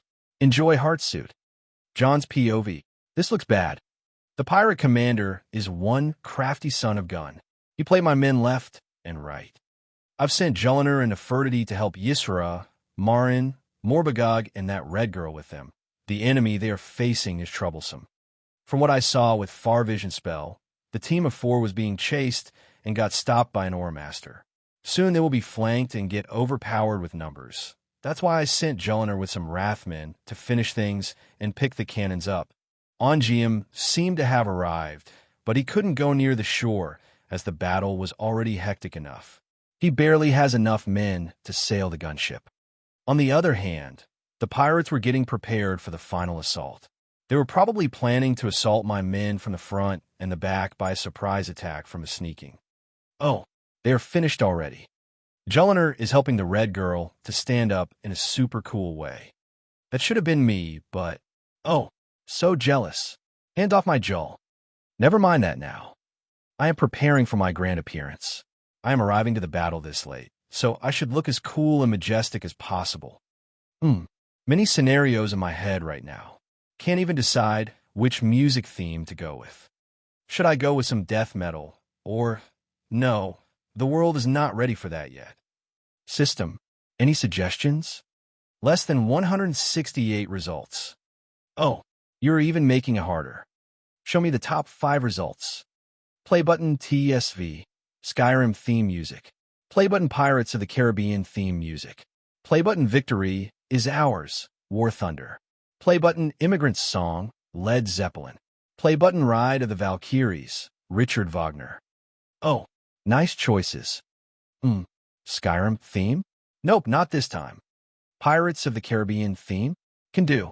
What else? Victory is Ours? Nah, too Russian. Immigrant Song? Thor has already used it in Ragnarok. Ride of the Valkyries? That one is dangerous. It will make the men go crazy. Hee hee. Fine, let's use it. I used a spell similar to Mage Light and called it Mage Speaker. It can produce the sound I want wherever I attached it on. By linking it to the media player of the system, I can make it as loud as I want. And all what is left is the entrance. I prepared 7 Flame Atronach Hawks solely for it. Speaking of the Flame Atronach Hawks, my reckless action of going down the throat of the world proved to be very beneficial. I could gain a lot of understanding about flying now. I managed to put some minor edits on the Hawks by making the wings longer and wider, as well as fixing the tail a bit.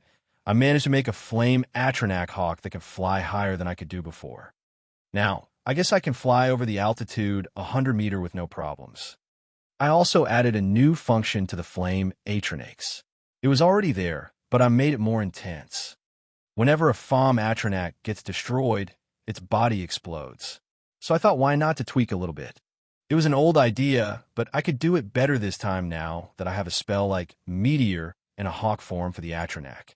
So instead of the crap function that causes a simple explosion in with destruction, I can now make the flame Atronak hawk self-destruct by gathering a lot of magics and transform into a meteor. With that, everything is ready for my grand entrance. Now it's Joel's turn. Alina's POV. I think I heard the cat saying something, but it was my imagination. I'm sure of it. I must be too exhausted. Stupid cat. Leave that man's corpse intact. We need to look whole. Jelinar was speaking to the large black cat, which seemed to understand very well. I will be taking the man's corpse for the ambush. You guys help Captain Angium to fix the cannons on the gunship. Yisra and the rest nodded right away. Wait, I will come with you. I spoke before she leaves. Won't they be needing your help? Jelinar asked me. You gave them enough undead to carry the cannons, and I don't understand magic machines anyway.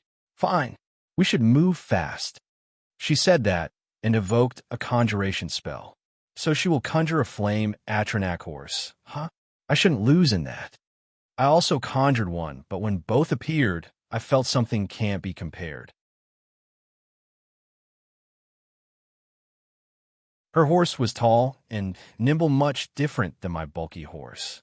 So John Dare didn't share the full spell. It is a very useful spell, but no one could decrypt it at all. John Dare is taking a full monopoly over the runes of the spell. Anyway, I rode with Jelinar to the edge of town, then she jumped from her horse, dragged the corpse down, and cast spell on it. The corpse moved and started to stand up. Necromancy in the open like that.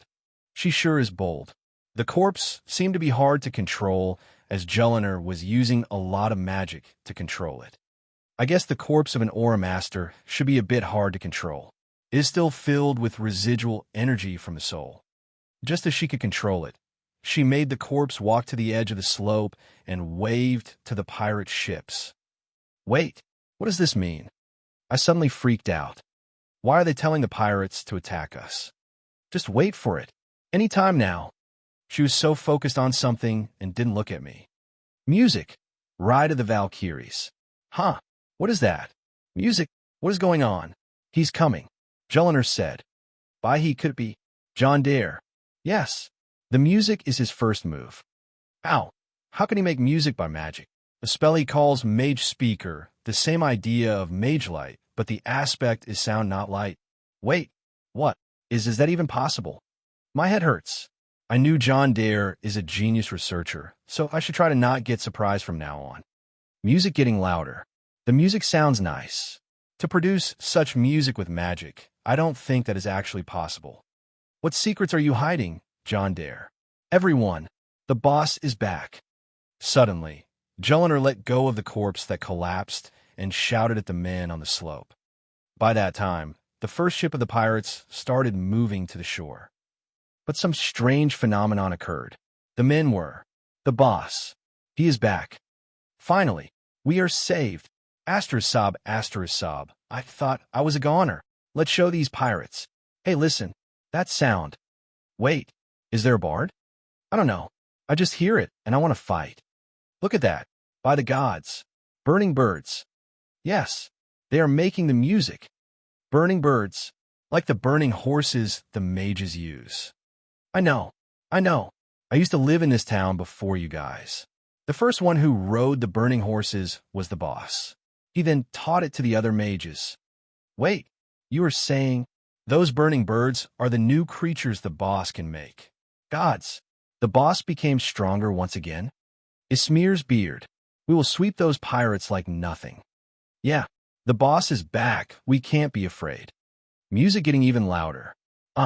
My soul is burning. The burning birds can make such a beautiful singing. You idiot, the birds are called atro. Something they can't sing. The boss is making the sing with his magic.